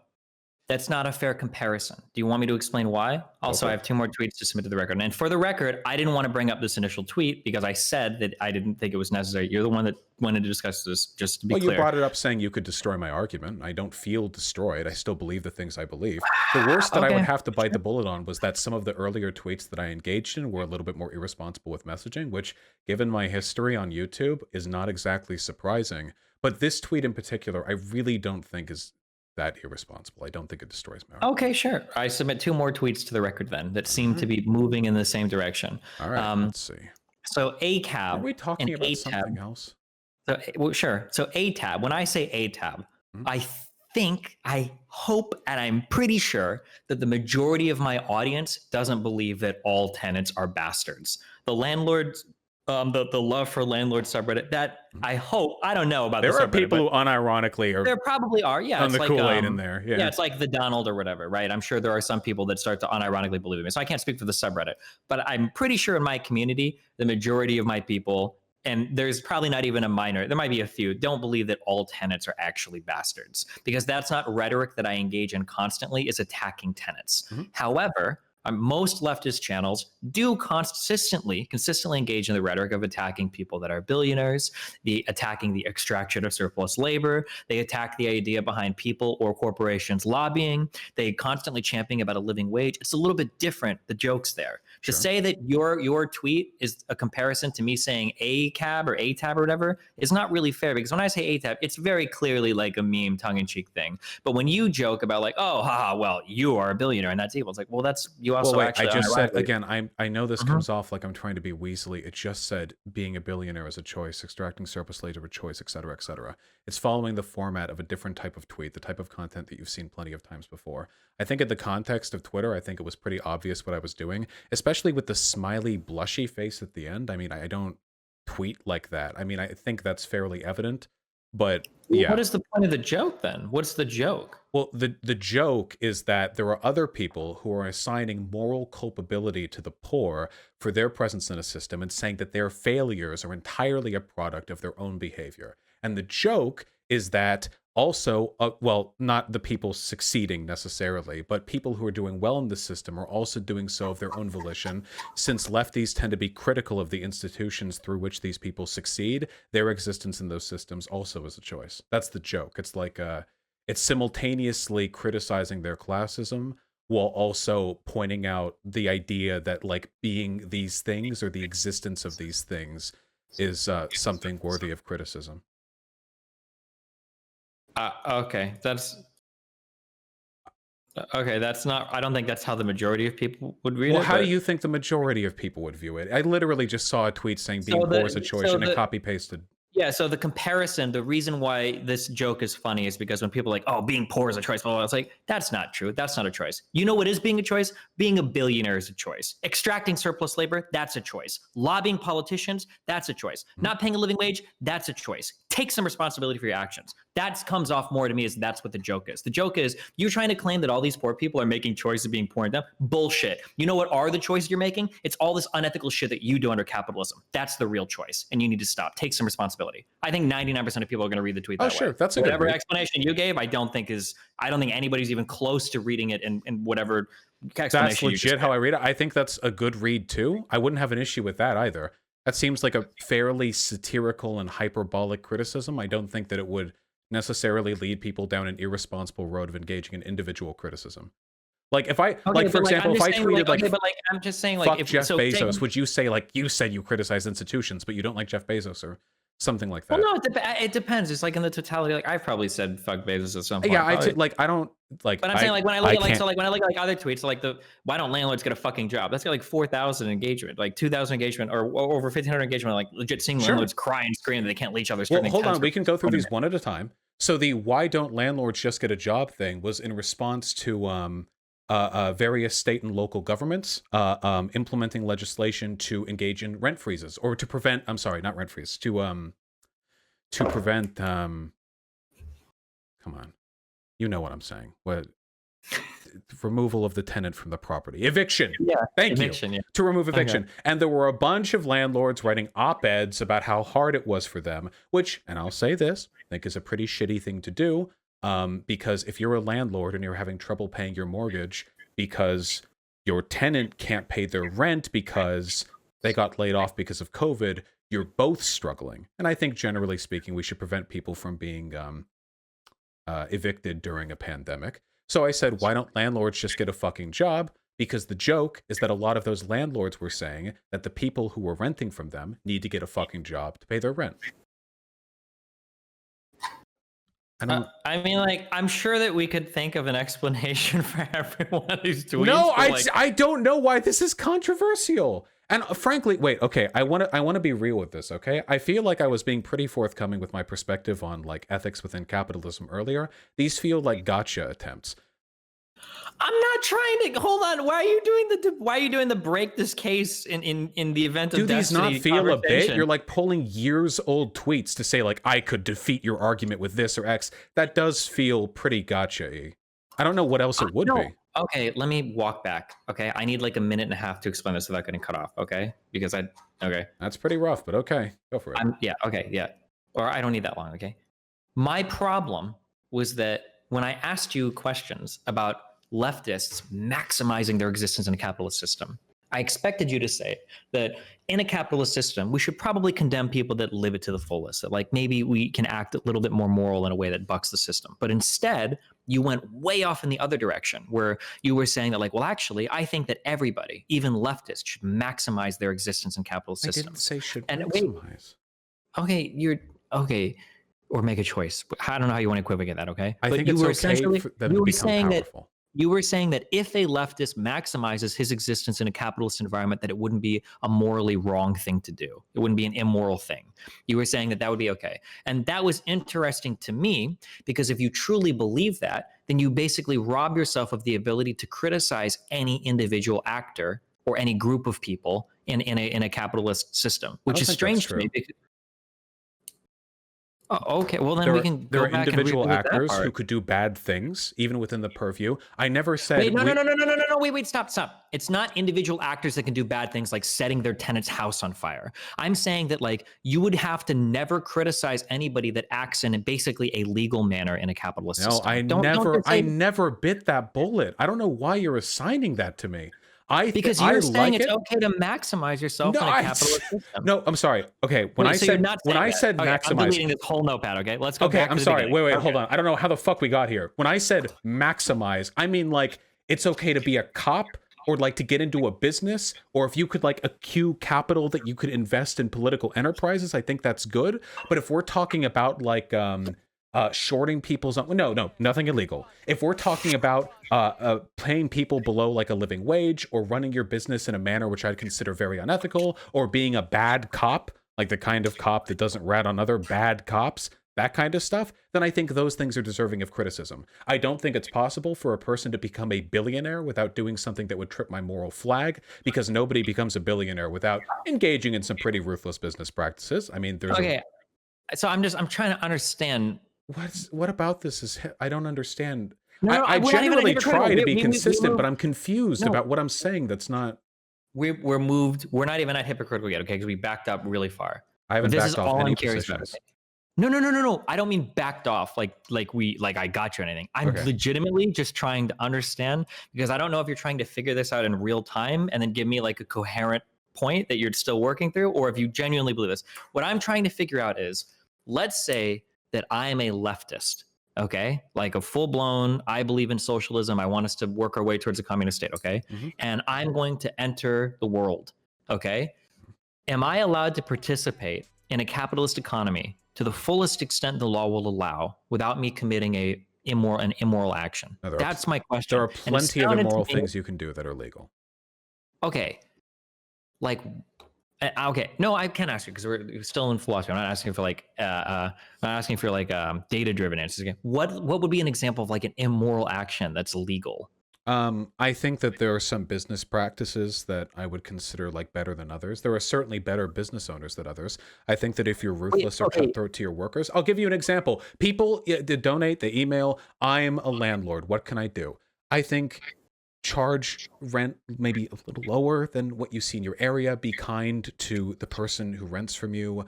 Make sure to hire a property manager or to get like services over quickly if something breaks over there. Stuff like that. If now they could like charge rent up as much as they legally can in that area, and even though that's legal, I think that would be bad. I think it'd be good if they did the former and bad if they did the latter. If they did neither, I guess I'm not happy about it because they would have had the potential to do better.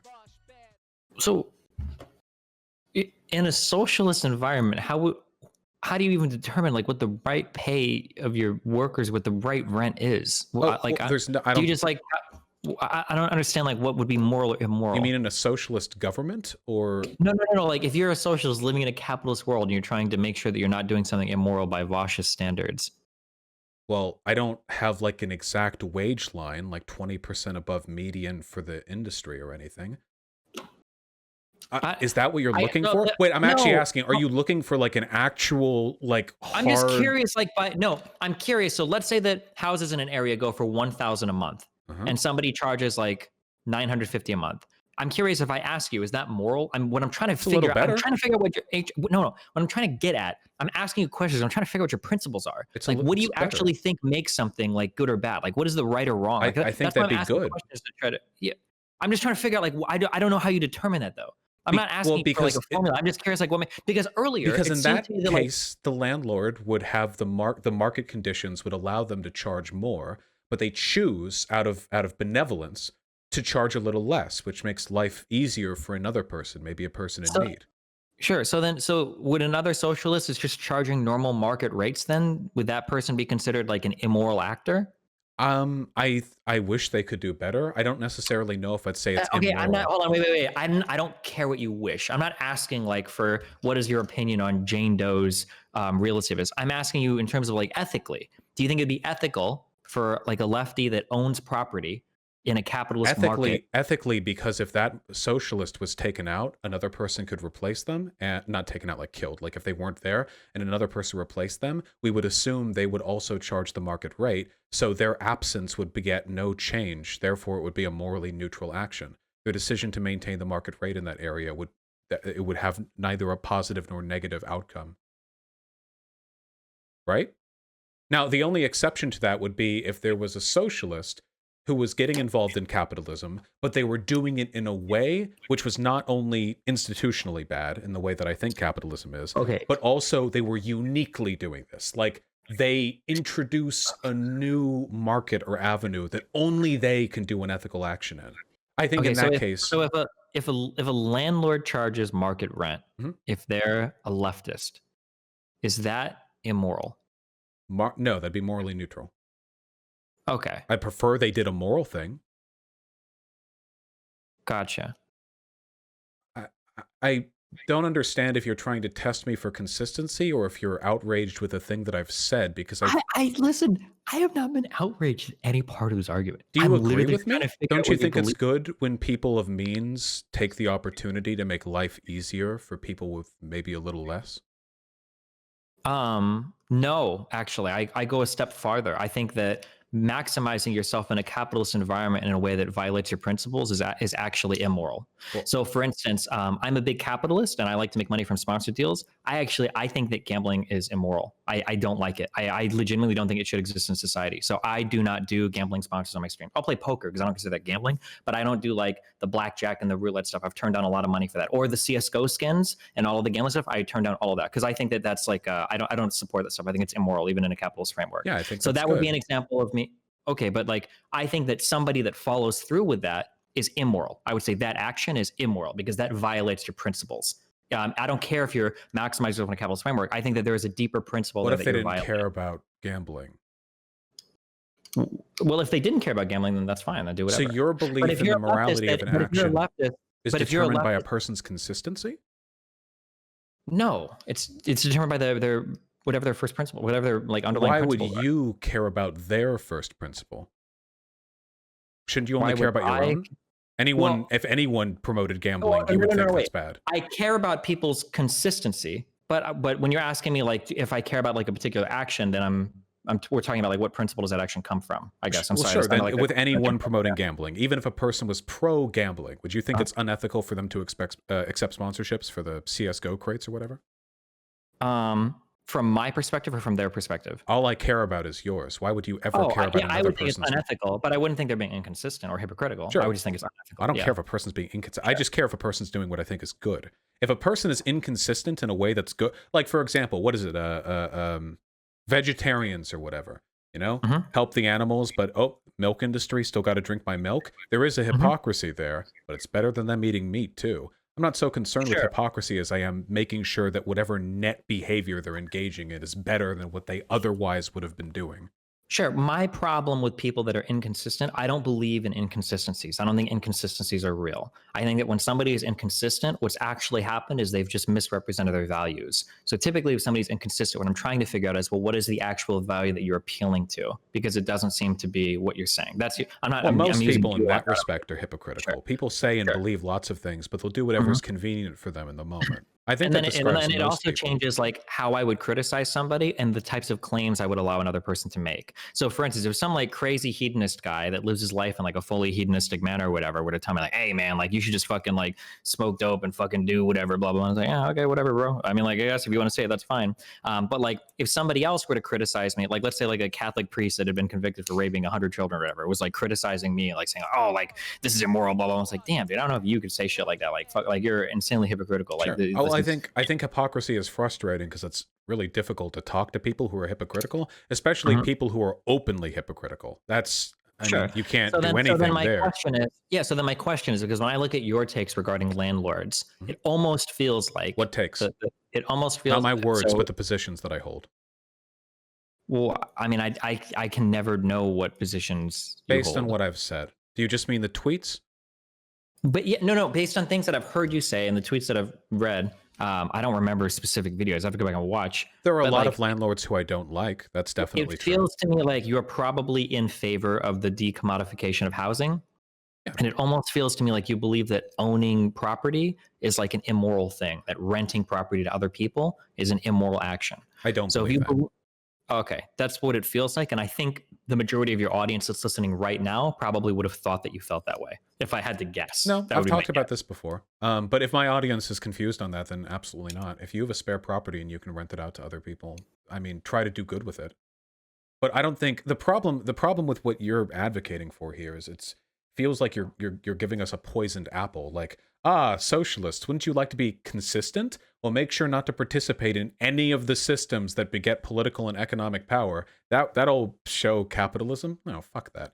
My principle is Okay, winning. stop. And I'm not going to let you get away with sure, this. Okay. So, my initial criticism was never that socialists couldn't participate in any system. mhm. You're trying to weasel me into like, it feels like I'm talking to ask yourself. I And you're feel trying to get like to the you've name to try to get misrepresented it. my Wait, no, positions a wait. couple times. I'm not trying to I'm do not it with trying to. you. Okay. You can say that I misrepresented you if you feel the way. I'm sorry, but I literally have a notepad in front of me. I'm trying to write down what you're saying and you are running it back in real time. Okay. What have Like, I run back? because like I'm trying to figure out like what type of behavior you think is permissible. At one point in this argument, you said that you would stop criticizing even Jeff Bezos. Like, No, in I've terms of said that. I individual think actors. if you want to like fix Wait, you even capitalism, changed this criticizing, now? huh? You wait. Do you agree that earlier you told me that you don't think it's fair to criticize Jeff I Bezos, don't but then think you that also said that mega billionaires you could criticize. Like, wait, okay, hold on. I don't have a problem with criticizing Jeff Bezos or any individual participant, but I don't think that you're fixing capitalism by doing that. Jeff Bezos just stepped down. He got replaced by some other CEO. Criticizing individuals doesn't fix the problem. You could criticize 1,000,000 Amazon CEOs and there'd be 1,000,001. The okay, but institutions this is. perpetuate the existence of these rules. I agree with you here. Okay, sometimes you say a lot of things I agree with. I agree with all of that. I'm But then glad. earlier, what I said in response to what you just said, and I feel like we're going to do the same argument again. I feel like if you say that, you essentially lose the ability to criticize any individual actor in capitalism ever, because they're just living their capitalist life, unless they're literally doing something like That's illegal. not true. If you can't criticize Bezos, who the fuck can you criticize? It's not inherently immoral to participate in these systems but that doesn't mean you can't criticize people who do if they do something within those systems you don't like. Now, I don't have a list in front of Wait, me. if that's the case, I know then what's Bezos wrong has with done you stuff on. criticizing lefties then that don't put their money where their mouth is? In that case, why are we even talking? Then you should be totally fine with me criticizing any lefty that doesn't put their money where their mouth is. Define putting your money where your Like mouth spend their is. money in a way that I would consider to be more ethical than just hoarding in a savings account and getting rich off of people that are poorer than them, that are being exploited by their bosses. Wait, hold on. Is it true that you used to sponsor a loot box company? Real life loot boxes, you can win all kinds of amazing prizes, wallets, headphones, tech, games, real life loot boxes. I might have Drop.ps/yes done like loot box. one activation once where I gave one away for free, but I don't think I've ever done like loot box stuff. Okay, I just saw this link with your code and everything. There was a sponsor that I had once called Loots, but that was just like you like typed in a message and it showed an ad on stream, but it wasn't like loot boxes. Okay, I mean that's Loots is like it's not gambling. I can look into this later. I don't know. I don't care. I think people are complicated, and I think it's okay to wait. Hold on. What was the thing I was responding to? Jeff Bezos. It seems like you can't criticize any individual ever. Wait, like you just have to accept that all of them are. Do you? Let me. Okay, hold on. I don't think you should criticize a person just because they're participating in capitalism, but I think there are things that you can do while participating in capitalism to warrant criticism. Like those landlords writing op-eds about how hard it is to make ends meet when they're trying to evict their tenants. I think that's really scummy behavior. Like, why is that scummy? Because in a pandemic, I think it's bad to evict people who can't pay their rent because they were laid off because of the pandemic.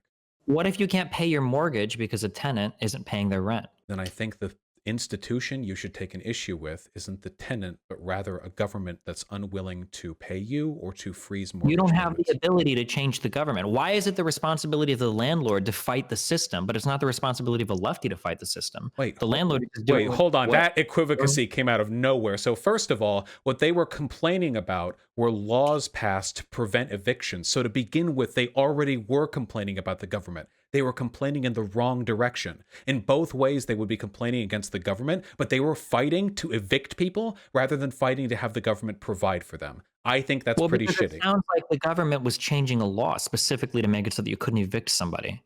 Yeah. But I'm asking you because it sounds like the landlords are just trying to maximize their system in capitalism. They're trying to be able think all types of why do you? This is what I mean when I say I feel like you're misrepresenting me.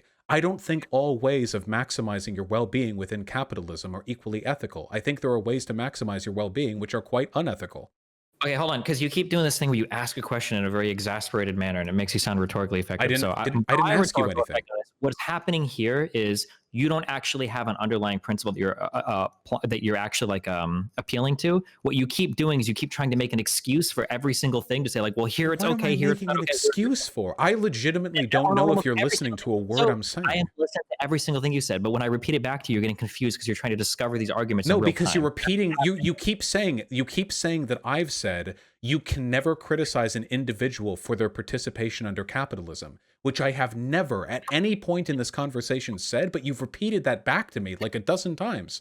I'm gonna. In and of itself, participation, in and of itself, inherently, participation is not a bad thing. You can do those things in a morally neutral or even morally beneficial way.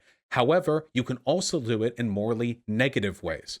Okay, what makes it morally negative? I think that by my standard, a morally negative way of engaging in this behavior would be, well, there are a million out instances, but I would say that I have in my head an image of how a lefty could be a business person or a landlord, and if there are ways in which they... Okay, stop.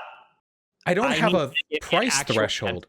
You can participate in capitalism in a morally neutral way. That's a statement that you've made. But you said there's also negative ways to participate. Now, besides like obviously breaking the law, what is a morally negative way? Because it sounds to me like what you go on to say, because this is where you're getting caught.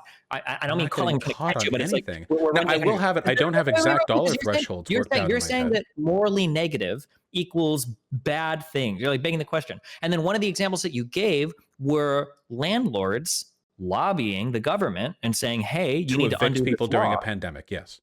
Yeah. Wait, So wait, is it just the eviction now, or is it the law? Because earlier you said it wasn't the eviction that mattered. You said it was the fact that it was a law that mattered. So which one is the important thing? Is it What? evicting No. someone is wrong? Because that's just living in a capital. I said them writing op-eds to try to get the government to revoke laws to allow them to evict during a pandemic. I didn't say the thing you're saying that I said. Anyone who's watching, Destiny or Vaush side, you can go back and watch. I feel like I'm being ascribed positions that I don't actually hold. No, I understand that. But remember earlier, Are you listening to me? I am listening to you. Okay, then listen. Wait, hold on. Then listen. Wait, I don't want this to be repeated. Please, you're upset Destiny. that landlords are lobbying the government. This was one of the statements that you made in that earlier tweet. Not just that they're lobbying the government. Jokes. It was that they were writing op-eds. Lobbying the government. Go ahead. Well, that's not what lobbying means. They might also have been lobbying. I'm sure there were some institutions that were doing that. But yes, they were pushing to regain the ability to evict unemployed people during a pandemic. I think that's bad. Okay, which part of this is morally wrong? Immoral. What part of this is immoral? Do you think so? Hold on. Fine. Wait. Hold on. Unemployed. We're not talking about my position. If you want, after this, we can walk through everything. I think I've walked through everything. You just keep I say a thing, and then you say, "Hold up, that's not what you said," and then you say a thing I didn't said, and then we've been repeating this for an hour. Okay, so I don't even remember why we were initially. Okay, talking about this. So your statement is that this is bad. Landlords wanted to evict people unemployed. Wait, sorry, I put people in choice. Landlords wanted to evict unemployed people during a pandemic. Equals bad. Yes. No. I said landlords trying to get the government to revoke laws to allow them to evict people during a pandemic. I think it's extra nasty if you're trying to fight against the state's effort to prevent people from dying on the streets. Okay. Which part of this is the moral wrong? So here's something I've written down for you, okay? Landlords trying to get the government to revoke laws to allow them to evict unemployed people during a pandemic. If the law wasn't there, do you think it would be morally neutral for them to evict unemployed people during a pandemic? Let me think. If there was no law, then I think it would be morally neutral, yeah, because we have to criticize the institutions first and foremost. It's the responsibility of the state to put placeholds on stuff like this. Otherwise, the natural market forces would dictate that they would continue to evict people unabated. Okay, so the problem isn't trying to evict unemployed people during a pandemic, because this is what you keep hamming up to be very rhetorical. You're saying unemployed people during a pandemic. I do think it's bad. Okay, but your problem isn't the fact that they're trying to evict unemployed people during a pandemic. That action would actually be okay. Your problem is that they're trying to revoke the laws. Well, the action would be bad, but it would be a necessary component of the way commodified land ownership works. Oh, wait, hold on. So that participation in capitalism would be inherently bad. No. That participation in capitalism would be as expected. It would be morally neutral. Everyone would be doing it. However, the action which is taking place is still bad, as you're evicting unemployed people during a pandemic. So wait, hold on. Oh, okay. So I'll give you an example. Okay. Let me try to think of something analogous here. Okay. When police officers go out on the beat and they arrest... Wait, I don't think we need an example. Can we just stick to the tenant? No. I don't think because we're just going to make it more confusing. When police officers go out on the beat and they arrest a person for selling drugs, I think that the drug war is cringe and that this is doing harm to society and blah, blah. However, it is the job of the cop to do that thing.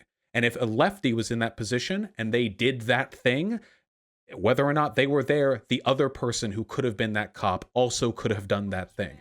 The job institutionally is to fix the drug war, not to expect that cops just ignore every drug dealer on the street. Now, if they do that, if they choose to do that good thing, I think that's preferable. But the absence of a lefty there would still incur the morally neutral action, which is adhering to the existing law. Does that make sense?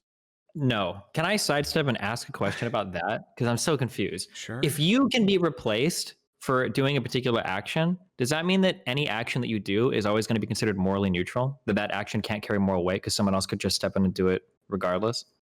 So let's say, for instance, there was let's say there's a bounty board and they pay people to assassinate kindergartners. Now, you could go and accept that job and go kill a kindergartner. Would that be morally neutral? Because if you don't do it, someone else is going to step in and do it instead? I don't think that's an institutional role that is obligated to be filled. What if there's an institution of bounty hunting? I don't know enough about it. I don't think that bounty hunting works the same way cops do, where if Okay, what about the institution of slavery then? We'll go to a real life world. Do you think that owning slaves then in the South, that was necessarily a morally neutral thing because it was just part of the system, and if you were gone, another slave owner would just step up? no, I think that it's worthwhile to criticize those institutions and the people who Why? participate in them No, no, too. no, not the institutions. Oh, Don't. sure, and the people who participate in them. Mhm, Just real clear. I'm being very careful to be incredibly precise with my language. I'm mhm. asking you to do the same. Okay. Okay, I'm wait, not then talking repeat. about the institutions, and I'm not talking about how you feel. I'm asking, Okay. do you think it is morally neutral to be a slave owner? For if you weren't a slave owner, someone else would just step up and own your slaves for you. Do you think that would be morally neutral? No, I don't. No, I don't think slave owning was like a slot thing where like if you aren't owning the slaves, then someone else steps up to own this. I don't necessarily know if it works that way. The reason why You I'm don't think saying slavery was a wait, massive hold on. business in The the reason South? why I'm saying this about landlords and cops specifically is because the way those institutions work, especially with landowning, literally require that those institutions exist. The way Wait, you don't think commodified the agricultural economic organization of the South required slavery to exist? not in the same way. An individual house in a commodified housing system is either owned by an individual or what? That's it. You either own it or you rent it out to some, or a company owns it or something. But with slavery, there wasn't like institutional slots where it's required. When you're a slave owner, you Wait, how is it contribute not to. institutional? They literally have whole laws on the books Yeah, but you regarding the contribute ownership of to a slaves. demand for slavery in a way that the housing market doesn't have. If you're a landowner and you rent a property, you can't like throw your hands up in the air and say like, nope, I back out, and then like that property disappears. That Wait, I don't, I property don't is think that's, I don't think that's relevant. I'm just asking because it feels to me like you're falling back on this argument. The argument that you're appealing to figure out if something is worth condemning or not is whether or not somebody on an individual level is whether or not somebody else would step up to replace you. So I think it's fair to say in the South, slavery was a big it institution, was a and if you big weren't it was a big institution, but like if you own a collection of apartment buildings, that someone has to own that. Like you can't, otherwise it turns into a Shack tenement. Like yeah, sure, someone but if has you to own own that. slaves in the South, but if we go before the Emancipation Proclamation, if we go before slaves are allowed to be free anywhere, black people are allowed to be free anywhere, somebody has to own those slaves. It's not like you can just set them free, But the right? only reason slaves were brought across the Atlantic was because there was a market demand for them over here. If people didn't keep buying slaves, then they wouldn't have had the transatlantic slave trade. The way Yeah, but if policing you and don't buy it, landowning someone else works is. literally requires those institutions But exist. if you don't buy those slaves, somebody else will. Not if there are fewer people buying slaves, they bring less slaves over the Atlantic. Okay, if you're going to make that argument, then I'm going to say if there are fewer people evicting tenants, then there are fewer tenants being evicted. Or if there are fewer cops making drug busts, then there are fewer people getting arrested for doing drugs. Like that breaks your other two arguments you gave No, earlier. it would be good to not drug bust and to not No, evict those don't tenants. do this But equivocation. I'm not saying it would be good, not blah, blah, blah. Earlier, you said that the action of evicting a tenant or the action of petitioning the government to evict a tenant or the action of arresting somebody for drugs would be morally neutral because if you were to stop doing it, no, I don't somebody think else would step petitioning in the and government. The whole point of the institutional critique is to get the government to implement laws that make society better. I don't think there's any justification, whether or not you're participating in the system, to fight against those laws when they're implemented. I'm just earlier it sounded like you were saying that if a cop arrested people for having a bunch of weed, arrested somebody for having a bunch of weed, or if a landlord wrote an op-ed criticizing the government for a law, that these things Those are not comparable to me. Oh, those aren't comparable. I'm sorry. A landlord evicting somebody or a cop arresting somebody for having weed. These two things are morally neutral because if you weren't doing it, someone else in your system would step up and do it. And it seems to me that Yeah. if we go back far enough, 300 years ago, whatever, if you owned slaves, if you didn't own those slaves, somebody else would buy them. Slavery was a huge part of the early U.S. economy. It was how a lot of our agriculture and shit got done. That if you didn't own them, someone else would. So in that case, my question is why wouldn't being a slave owner be moral if that's your way to justify what is Because morally? if you walk away from being a cop or a landowner, somebody else will own that land or somebody else will take that police slot. But you can free your slaves. Well, actually, given the laws of the South, it was actually pretty difficult to free the slave. You cannot buy slaves. You can just not do that. Slaves aren't a necessary component of the way that economic system worked at all. Wait, are you sure about that? Absolutely, I am. And I would challenge any history PhD to come on here and argue that slavery was as necessary and intricate a component of the Southern economy as housing commodification is to our land market and cops are to our criminal justice system. Why did the South care so much about having slaves? Because they wanted them, but that doesn't mean that they were institutionally mandated the way our land... Okay, hold on. You do recognize that there is literally no alternative to properties being rented. Not everyone can just buy a house when they're in college. The South literally had a fucking civil war. That is not... Wait, to defend slavery. Why do you think this wasn't what they felt was pretty necessary? Hold on. Do you think fighting a war for something is the same as something being institutionally necessary? I think that it is the most institutionally necessary thing if you're willing to fight a war over it. No, that's not what institutionally necessary means. The way commodified land markets work literally require the existence of landowners who rent properties. The fact that the South was willing to fight... People fight wars over shit all the time. That doesn't mean the thing they're fighting a war over is an institutional requirement of the way their system works. I felt like slavery was okay, I'm sorry. I could just be totally wrong. So let me understand. Okay, so you're telling me that slavery was just a hobby or a pastime of the South? They didn't actually need it for any of their economic... I'm legitimately asking, are you acting in bad faith right now? Because I think more of your intelligence than this. Do you really think there's no difference at all between the two things we're talking about? I'm actually not kidding. Are you laughing right now? I'm not looking at your cam. I assume you've given up on this conversation because that was an extraordinarily stupid My assumption is that slavery was an integral part to the South's economy. It was integral. Let me finish. Hold on, real quick. Anybody in the South would have said, like, we need slaves to make our fucking shit work. It's incredibly fucking important to us. It is so integral to our economy and our way of life and our way of being that we're literally going to fucking fight a war to defend our rights. Was there a mandated number of slaves in the South? A mandated number? If we had a certain number, let's say N number of slaves. We had N number of slaves, and then one slave owner throws up their hands and they say, I'm fucking done owning slaves. I am going to free my 100 slaves. And now the South has N minus 100 slaves. Is there a necessary economic counterbalancing effect which requires that 100 additional slaves be purchased collectively by the South? I mean, where do you think those slaves went? Somebody else would just buy them up or kill them, no? Why do you think they bought them up? What? Wait, what? Why do you think there were so many slaves to buy up? Because people felt like they could put them to economic use? Okay, what do you mean? If people stopped buying all of the slaves, there wouldn't be a market for the transatlantic slave trade. Okay, and if people stopped renting all houses, then no, there wrong. Would be no... You have to. That's the thing. What do you mean? How do you have to? We can't... You could just make everybody not rent a house. What do you mean? How? You don't Wait, then what would they live? No. I mean, when I say rent a house or be a landlord, or maybe I'm being unclear. I mean, like, rent a house to another person. You don't have to be a landlord. Then you can just tell everybody. So everyone has to buy the house they live in? Sure. That's not possible for a wide number of reasons that I know you're familiar why not? with. If every person stopped like being landlords, the price of houses would fall eventually. Necessarily would have to. If there's not that many dollars chasing them, the prices would come down because people would have to sell eventually. Or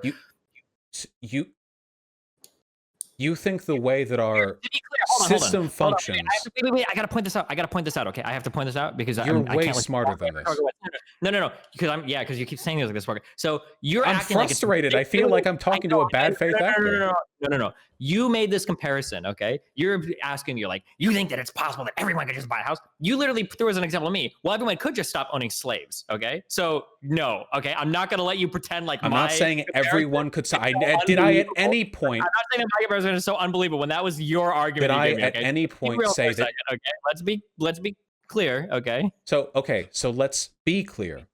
If everybody just stopped owning slaves, if that was a thing that they did, if they just stopped owning slaves, the economic systems within the South, back in the antebellum South, there are ways in which they could accommodate those changes.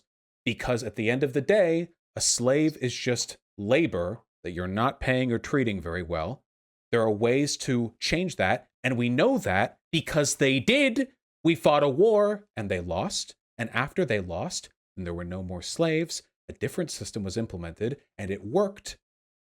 But well, there are ways we can accommodate the absence of all landlords, though. What do you mean? We can't accommodate the absence of all landlords in a commodified housing system because the way the modern world works does not allow for every single property a person could be living at to be purchased. It absolutely could be. What do you mean? The government could assign these houses to people? Oh, well, hold on. Wait, hold on. If that's the case, if we're talking about the government assigning houses, then I would agree. Because that would be at least partial. The government going south and murdering, or not murdering, but fighting a fucking war with another fucking country to get them to stop. What does that have to do with war? The government divvying up houses would be partial decommodification. I'm gonna have to talk about you if you're gonna keep talking about me. I'm sorry, because I have to get this because you're trying to do the rhetorical thing. Okay, I'm not doing. You say it's rhetorical thing. I just feel like I'm not being understood. You're trying to make it sound like it's so unbelievable that the government could assign houses to people that's just unreasonable for me to ask. But the counterexample that you're holding up is that in order to make people stop being slave owners, they fucking had a war over it. Wait, nobody's talking. Nobody's talking about. The willingness to fight a war over something is not a direct indicator of how institutionally necessary it was. Germany, it's an indicator of how institutionally necessary they thought it was. How they thought it was. Germany fought a war over Lebensraum, but they lost the war and they have their current borders. And look at that, Germany still exists. So clearly, and you know what? I bet. You know what? I don't think it would work that well economically, but I bet we could decommodify all housing and have it assigned by the government, and that would probably work too. If we did that, then I would adopt your position. If there was a push to decommodify housing or to allow government assignment of housing, then I would change my position and say that it would be unethical to be a landlord, period. Because in doing so, you would be fighting against an institutional move to decommodify housing. Okay, let's assume then, because we're not going to get into this, let's assume that there is a country or a state mandated 1 million slave minimum, and you owned the millionth slave. Do you think at that point then that it's morally neutral for you to own that slave because if you stopped, somebody else would just step up and they would own that slave instead? If it was a mandated minimum number of slaves. This feels like a bad faith clip moment, but yeah, I think that would be morally neutral, yeah. Okay. Yeah. If there's literally a mandated amount and so it has to go to somebody. And if you're the one that owns the slave, it's morally neutral. Okay, that's fine. Because now that's consistent. Okay. So now going back then, okay. So I'm going to do, so you do agree with this statement, okay? Wait, I'm not trying to trap you. I'm restating this to make sure that we treat the slave well. I think that would be nice. Okay, but it would still be morally neutral. That's all we care about. Okay, you believe that if you can be replaced in an institution, then any action that you do within that institution is necessarily morally neutral. If you can be replaced within an institution, that any action, no, not any action, as long as you're acting the median, as long as what you're doing what's expected, you can do worse or better. You're talking about an incredibly complicated a collection of thresholds. I don't know if you're looking for like a price line or if you're looking for an itemized list of good and bad behaviors. I don't know why you're laughing. I'm trying to answer this to the best of my ability. Because you're like, do you think this is? Wait, hold on. You're trying to figure out like a position or a stance on something. Nothing that I'm talking about right now is I'm trying to flesh out. Okay. You're adding so many different like qualifiers and exceptions. What qualifiers? Well, you just told me that there's like a number of thresholds along which you can figure out if acting with an institution is even moral or not. You know why? Because that way, the presence of the lefty there doesn't bolster the institution. If another person was in their place, nothing would change.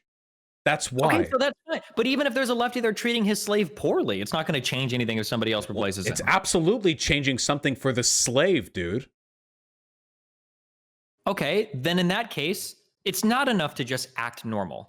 Because if you want to say that it's not enough to do that because the slave's being treated horrible, what we should actually get is like a benevolent slave owner or a great slave owner. Okay, I could agree with that, but that means then being a normal lefty business owner is not good. You need to go above and beyond. So earlier when I gave the example of charging market rates for your rent, it's not enough to charge market rates. You need to go above and beyond and charge under market rates. What are you assuming right now? I think, every time people ask me, I say that you should. Every time people have asked me this, I do say you should charge below market rates. Are you trying to ask me what percentage below or above expected behavior? Anything even remotely that specific. I'm just trying to figure out. I don't think I've been inconsistent. You've spent an hour probing a set of beliefs that I haven't wavered on in the slightest. I don't know why this is so confusing or interesting to you. I don't even know why we're talking about this. We agreed on the base ideas.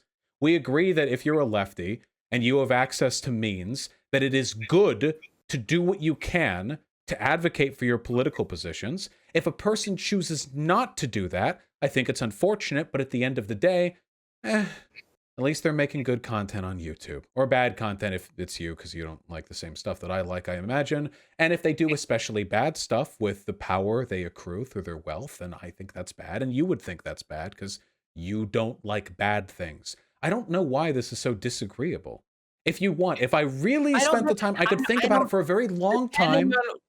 Well, so my disagreement would be that I think that if somebody has, we can forget everything we just said and move to the next stage.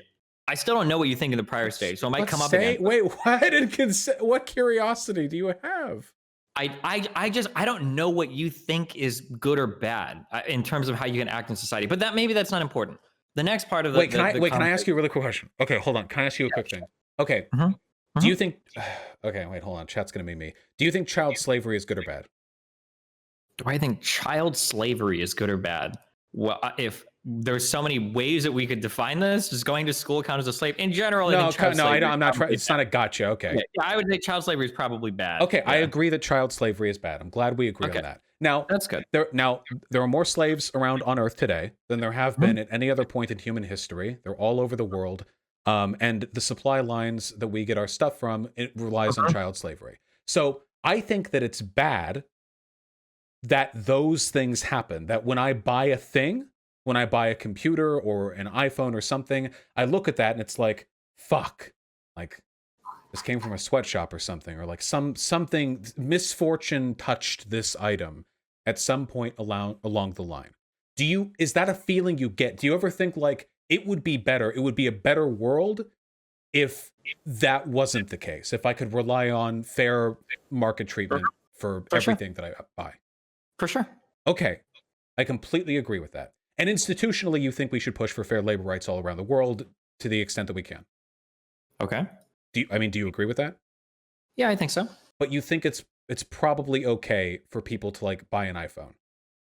Okay. Yeah. Okay. That's the general vibe that I get here. I think that these institutions are generally harmful and should be institutionally opposed. But okay, I understand this. Let me ask you this question, okay? Do you agree that buying an iPhone that might have been made by a slave at some point, that's an unfortunate thing that we should try to avoid, right?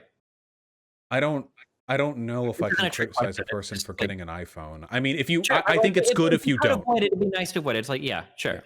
Do you think that carries the same moral weight as locking a slave in your basement and forcing that child to build you an iPhone? Do you think these two things are the same, or do you think that it's a little bit different? That one is worse than the other? I think those are different. Okay, that's my issue. My issue isn't that a lefty merely exists in a system where maybe he buys something from a child slave. My issue is when they have the slave in the other room working for them. And then when you say, well, hold on, dude, isn't that kind of crazy? You're like, whoa, bro, you bought iPhones that are touched by slaves as well. It's the same thing. That's my problem. My issue isn't that lefties just exist in a capitalist society and are just, you can't help it. My issue is that there are things that you can help. From my perspective, could pay workers a lot of money. You could advocate for certain causes. You could put your money where your mouth is for something. From my perspective, what is unethical about a lefty owning a business?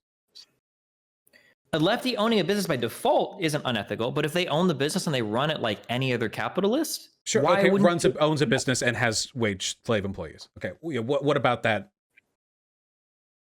I think that's unethical. I think that if you own a business, it should be a co-op, and you should be using your money to prove the concept and to run it in a moral way. If you believe that exploitation of workers, that paying a wage and collecting a profit off of your employees is necessarily bad, you should have a rev share, profit share, employee stock program to negate that from happening. I agree that is a thing you should do. But again, the difference between supererogatory and obligatory. Wait.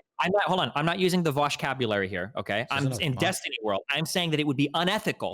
I would like it or I'd prefer not. I'm saying it would be unethical, in my opinion. If you're a leftist, it would be unethical to run a business where you are a capitalist extracting surplus labor. That would be unethical. Not I wouldn't like it or I would prefer not. I say it would be unethical. And I think it would be ethical, to be morally righteous for you to run a business in a way that complies or comports with the ethical system that you have. Who is the recipient of the harm?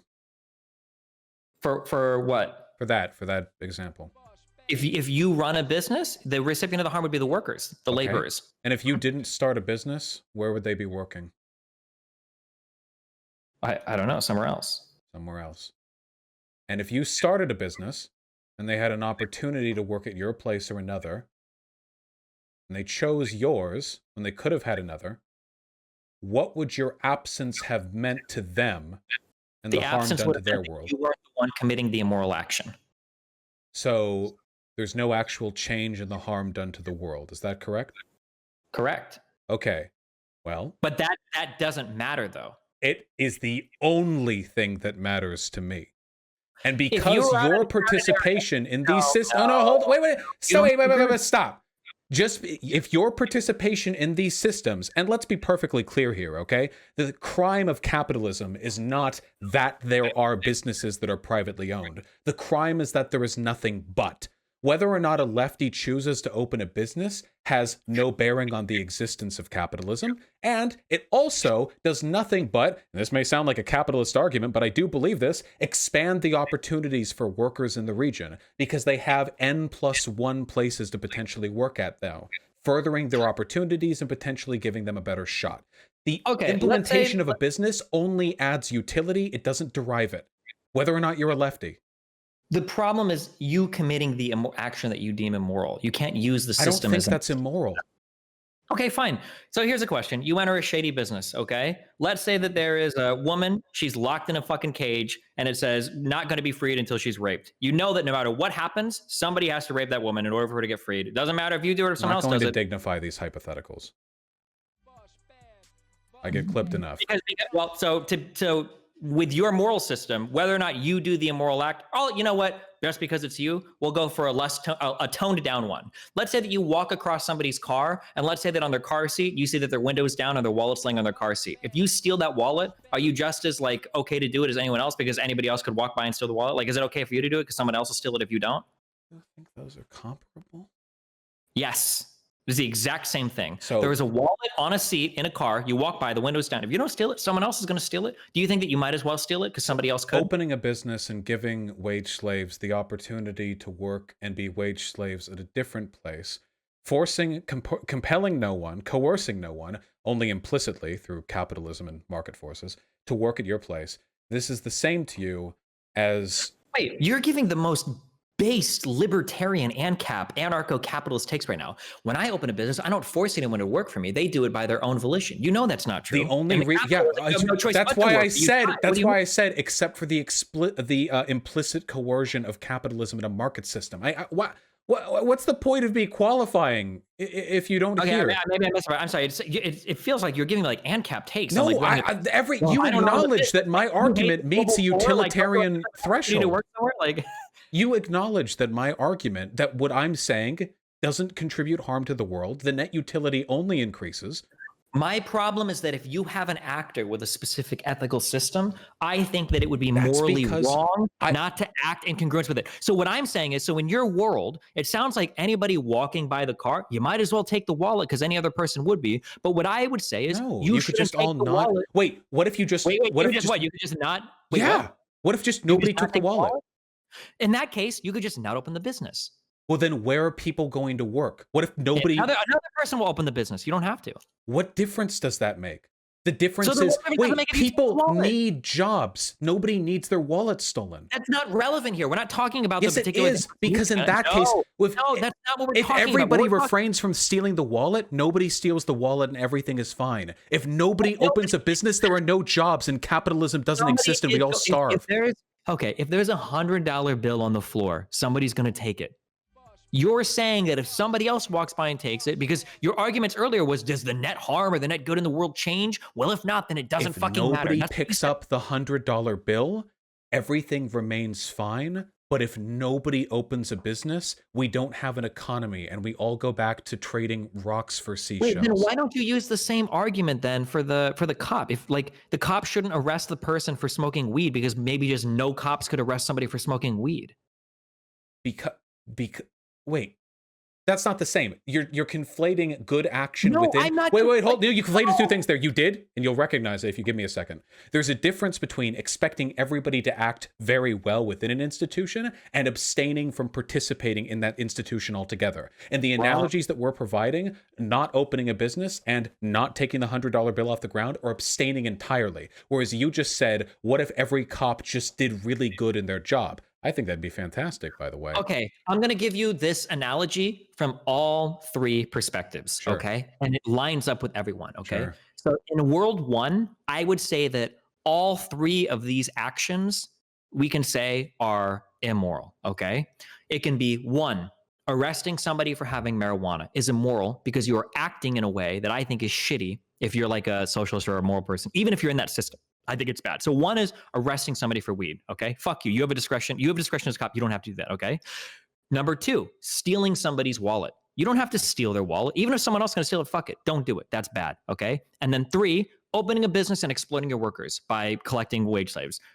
You don't have to do that either. Okay. You don't, that's wrong if you're a socialist. Okay. All three of those are wrong. Now, that's on all three levels. That's wrong, morally wrong. Now, morally neutral. Okay. I guess morally neutral would be the cop, I guess, meeting his quota if he has to arrest somebody because a friend like radioed it in. Okay. Fine. That's morally neutral. You're existing in a way you have to exist in the system. Okay. For the lefty, I can't think of a morally neutral way to open a business. I guess maybe you just don't open a business. You just don't do anything and you let somebody else step by and open a business. Or actually, I'm sorry. We'll say the cop doesn't arrest somebody. Maybe somebody else steps by. He never becomes a cop. Okay. Or for the lefty never opens a business. And then, or for the wallet guy like never steals the wallet. He never walks by, he never takes the wallet. He just does nothing or whatever. But then on the ethically like high side, like these would be good things to do on all three levels. The cop could like, not only could the cop not arrest somebody or not be a cop, the cop could tell somebody like, hey, throw that away. Like there are other cops that are come by, right? He could try to help people that are drugs. Like, hey, like go check in somewhere, do something good as a cop, right? Or two, the lefty business owner could open a co-op. He could open a business and say, hey, we're actually going to do rev sharing. If you work here during rush hour, you're going to get paid like $6 an hour more because we're making more money. Or for the guy that sees the wallet, the guy could go into the car, take the wallet, and then find the owner and say like, hey, dude, your car was open. Here's the wallet. Like this is all three levels of like moral action. So you could either act morally wrong, or you could disengage from the system completely, or you could act morally right. I think that I can encourage people to act morally righteous. I don't think it's fair to say, well, if he doesn't open a business and act in a bad way, someone else would just open the business. No, he could open the business and act in a good way. If these are truly what his ethics are, yes, you could do that. That would be good. Yes. But the neutral and the disengagement thing, if you have principles, I don't think that's good. I think that's bad. So if you were incorrect in one respect, which was the assumption that the neutral option for a lefty opening a business would be to not open that business, which I obviously disagree with. I'm sorry, if there's some irreconcilable difference that we're not going to resolve here, then we might as well not waste an additional hour on it. If you acknowledge that when a lefty opens a business and let's say pays market rate same as everyone else and the workers are treated fine, really middle of the road, as hard as that is to abstract, all you are doing in a purely empirical sense is giving local workers an additional choice, an additional place that they could sell their labor to. An unethical institution, unfortunate, but you are not compelling or mandating or directing any direct harm. If you didn't do that, there would be no benefit to the world. If you do that, you have the potential to enact benefit. And there is a utilitarian... If you have the means to act in harmony with your principles, then for you to do less... I genuinely think that your perspective on this issue has been tainted or corroded in some way by the people that you've argued online with. If it's been tainted or corroded by anything, it's by the fact that I went to a Jesuit high school, and what part of what we taught, I guess, was like that you should live your principles. That maybe that's the corrosion here. Yes, but the difference is you aren't accurately describing my principles. Well, your principles is that as long as someone else is going to step up and fuck somebody over, you might as well do it yourself. No harm is done by fucking somebody over, because someone else could just do it. Yes, there is harm. It is necessarily exploitative to have wage slaves. The system is exploitative. Even if they're not working at your place, they'll work at another one. But if you are participating and encouraging and furthering that system by owning a business and exploit that interaction, when did you stop being a utilitarian? It's not a No, it's, all of the arguments that you've been making have rung deontological to me. If that's your dig, that's fine. But your understanding of what I think is hypocritical or what I think is wrong or incorrect is just not the case. Maybe a lot of other lefties would agree. Maybe a lot of other lefties would say, yeah, owning a business as a lefty is hypocritical. And if that's the case, you can roast the fuck out of them all you want. If you have the means to do something more in harmony with your ethical principles, then that as a utilitarian, that's what we should be encouraging everybody to do. What is the difference between the obligatory good and the supererogatory? What must one do to avoid being bad, or what is simply good to do voluntarily? Nobody donates all of their income to... No, come on, don't fucking stop, please, with all the uncharitability you've assigned me, please, God. Oh my God, he's bringing up the dog shit arguments. What dog shit arguments? I never said you have to donate I never said you said it. I was trying to provide an example. Everybody believes, well, not everyone. Most people believe that you should give to the needy or the poor or the homeless. And very often people give a couple of dollars to a busker outside of their work. But very few people, if any, donate everything. So somewhere between A and B, there's a line. Now, I personally think that we don't have an institutional obligation to provide any given amount to charity, but I think it's good when people decide to do that. As a lefty, I don't think you have any moral obligations apart from the expectations that I would assign other people. It is, to me, additive. It is a benefit. It is an extra good if they use their platform, their power, their voice to advocate for leftism. And it's one I advocate for quite a bit because obviously I want to win, but I don't think it's bad. I don't think it's a moral wrong for a person to believe a thing, but not dedicate their life to, or even a substantial number of their resources to, advocating for that thing. I don't think that's a moral wrong, and I don't think it's hypocritical to open a business. And no matter how many times you try to cram hypocrisy down my throat, I stand by this. I'm just trying. Okay, you have misrepresented my positions multiple times over this conversation. I'm trying to write down what you're saying every time, and it's fucking like morphing in front of me. Okay? What have I morphed on? In terms of like, we can go back in the debate. Hold on. Do we need to go back? Isn't forward the direction we should be going on? I'm avoiding going back by not saying what I think you've changed on, because then it's going to cost us back. I have a simple question for you. Okay. Mm-hmm. Let's say that there are 10 people. Okay. Mm-hmm. They're gathered on the beach. And unfortunately today, there is a lost soul, okay? He's 100 meters out. This guy is fucked. And none of the people on the beach, they're not good enough swimmers to go get him, okay? Now, let's say another guy walks by, okay? This guy is called Chad Marks, okay? Some people call him Charles Marks, okay? This guy is a fucking state champion swimmer. And he walks by and he sees that kid out there. Do you think that that guy, with his additional means, with all that he has available to him, do you think that it would be just as morally neutral for him to stand by and watch that person drown as the other 10 less capable people on that beach? Could he simply say, I mean, I don't have like an obligation. It would be good if I did, but like, I mean, I could just sit here and watch it happen. I don't think it's bad. It's just morally neutral if I sit here and watch him. If he has the means. I don't think these are analogous, but I do think they should go out and save the person. Okay. Why is that disanalogous? Okay. Because if they decided not to do that thing, if they decided to abstain, it would cost a person their life. Whereas in the case of a lefty opening a business, their decision to open it would not add any negative utility to the world. So in that case, we're talking about, for a lefty, it's either you abstain and you have nothing, or you participate and you have nothing, assuming you don't do extra bad or extra good. Okay, whereas in the case of the champion Chad Mark swimmer, if they abstain, you have a death, and if they participate, you have a saved life. That's not at all material. Participation and abstinence in these two examples meant very different outcomes. Well, participation in a morally righteous way, and the swimming one could result in saving somebody's life. Mm-hmm. Participation in a righteous way, in the economic sense, could be you opening a business that improves the material conditions of multiple other workers and families. I think those are comparable. Okay. Abstinence in one sense, is you just stand by and you watch a person drown. And abstinence, which is negative. And abstinence in the business sense is you just stand by and you watch another business open up and exploit workers. Which would be neutral, but the death is negative. How is that? Okay, I never, ever, ever want you to say again that like capitalism is negative or business owners are bad. I don't think you understand my argument enough to criticize it, Destiny. Because you bit the neutral bullet on basically every single actor in a capitalist system. So wait, let me just clarify this. You believe that any person that opens a business and pays market wages to somebody, all of that capitalist that opens a business, that person is morally neutral. They're not committing a wrong at all, even if they have the means to do otherwise. What do you mean the means to do otherwise? Like say they're very wealthy, or they could run their business in another way. But let's say they choose the most exploitative option where they're just paying wages, no stock options, something like that. But it's like normal, what other like shitty. If they're just so I don't know what you mean by most exploitative. If they just open up like a regular like place, then I think that would be preferable to them hoarding their wealth, if anything. At least that would give other people jobs.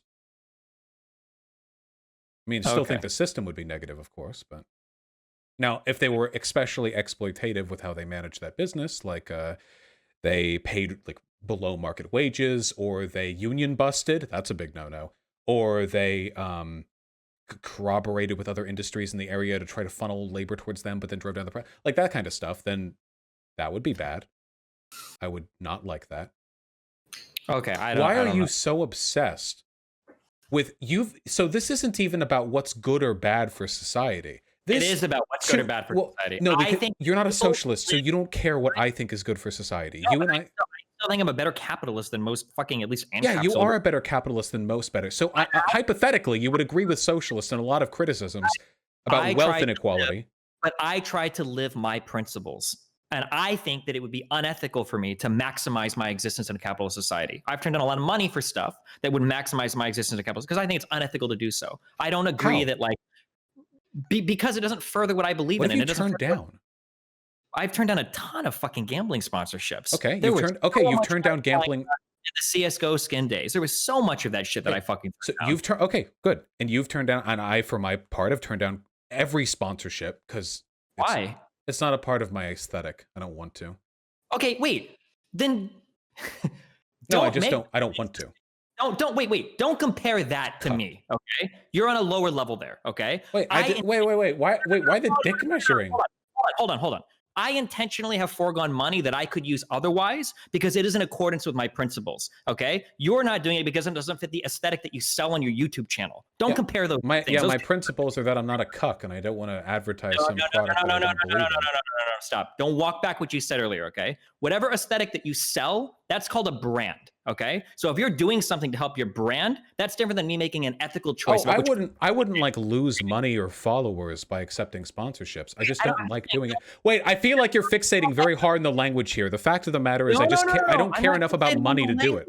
I'm not fixating on the language. I'm talking about the ideas right now. You're literally dick measuring with me. I was about to enter into a point, and I said like, oh yeah, I turned down sponsorships. Hey, we're having a conversation about ethical behavior in a particular system, and I'm talking about behaviors that I think I exhibit that are ethical. If you want to call that dick measuring, that's fine, but this is the conversation. It's not. That wasn't dick measuring. It was dick measuring when I said like, oh, I don't accept sponsorships because I think they're cucked or whatever, and then you got mad at me for equivocating. I think that's dick because measuring. You're trying to say that these two things are similar. Then they're not. Okay. Wait, I understand. Do you think that maybe if we were having a calmer, if we were having a calmer conversation and that interaction had taken place, that you would have responded the way that you just did? Yes. Because I'm trying to be more careful, especially with you, because you've done the rhetoric thing way better than me in the past. So 2021, dude, like you almost did it. I don't know if you realize you're doing it like intentionally or not. It might be subconscious, but you almost just did it there. What are you talking about? To try to imply I don't know what you're talking. You're defensive, man. No, I am defensive because I don't know what you mean.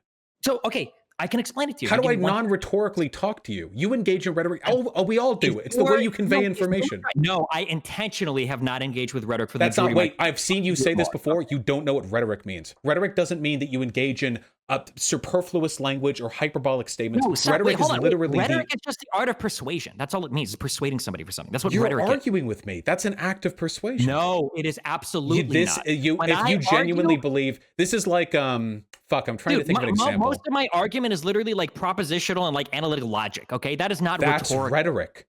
No. Wait, I'm sorry. Do you or do you not sell an aesthetic of logical argumentation?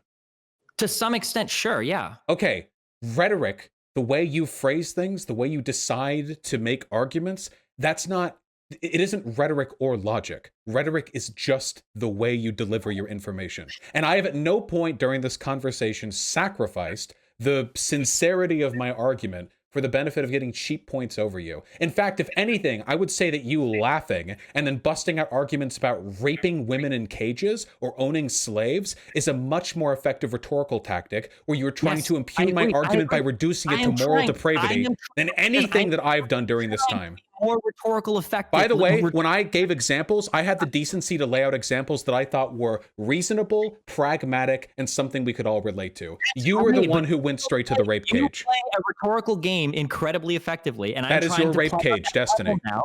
I am trying to play on that level now, so I'm not going to let you walk over with these crazy on any level. Okay, stop.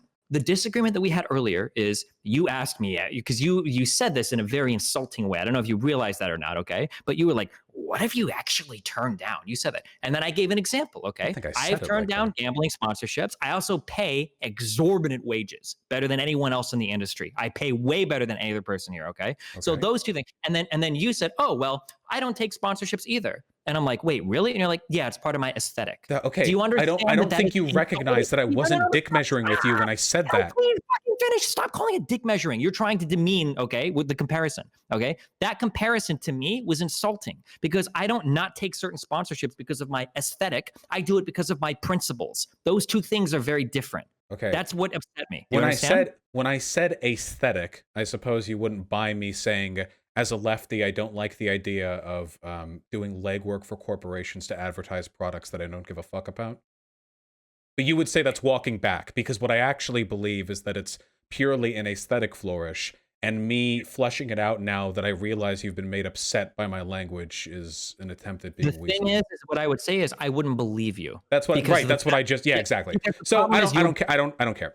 So we have, so that's great that you don't care. But when you had the opportunity to say it initially, like, yeah, it's my aesthetic, and I think that's probably closer to the reality. I think that it's two things. One, it's your aesthetic, and two, it's because you don't want to have to deal with fucking sponsor bullshit telling you what you can say. That's probably the latter thing is definitely part of the case. Yeah, for sure. But now when you're trying to come out with like, well, actually, it's because I don't want to do the legwork for major corporations. But I don't believe that. Okay, I know you don't, because you have assigned me so little charitability during this conversation. It's unbelievable. Can you think of a time during this conversation where I've said that I don't believe something that you've told me? The entire conversation, by the way, has been about you trying to assign hypocrisy to my beliefs. You realize that, right? I have been on the defensive. And you know what? The entire time. You know what? I look forward to Bookfucker going over this. I have tried so fucking hard to understand your positions in this. What have I said that's confusing? I've tried to write down, how many times have you said, like, you're smarter than this? Are you acting I legitimately am disappointed, yes. You can say that's a rhetorical flourish if you like, but I watched your content for long enough to remember when you were better than this. I honestly think that your engagement with the online left has made you... The fact that you've abandoned what brings about good or bad utility in favor of, like, holding lefties to some assigned degree of hypocrisy. I don't know how you turned into such an absurd consequentialist that you became a fucking ANCAP that thinks that like nothing. Do you seriously think anything I've said is ANCAP-y? 100%. We're like, yeah, fuck it. If I don't do this business, someone else is going to do it. I have way higher ethical standards than that. You're the one that's coming, and then you're literally using the like. ANCAPs are. You're literally using the what about the global poor argument. Do you understand that? When you say like, if I don't open a business, well, someone else, like if I open a business, I'm giving those people somewhere to work. That's what people use as excuses for sweatshops, for slave shops in fucking China. It's like, well, so do you think institutionally there might have been an alternative to the way that the global North uses the global South?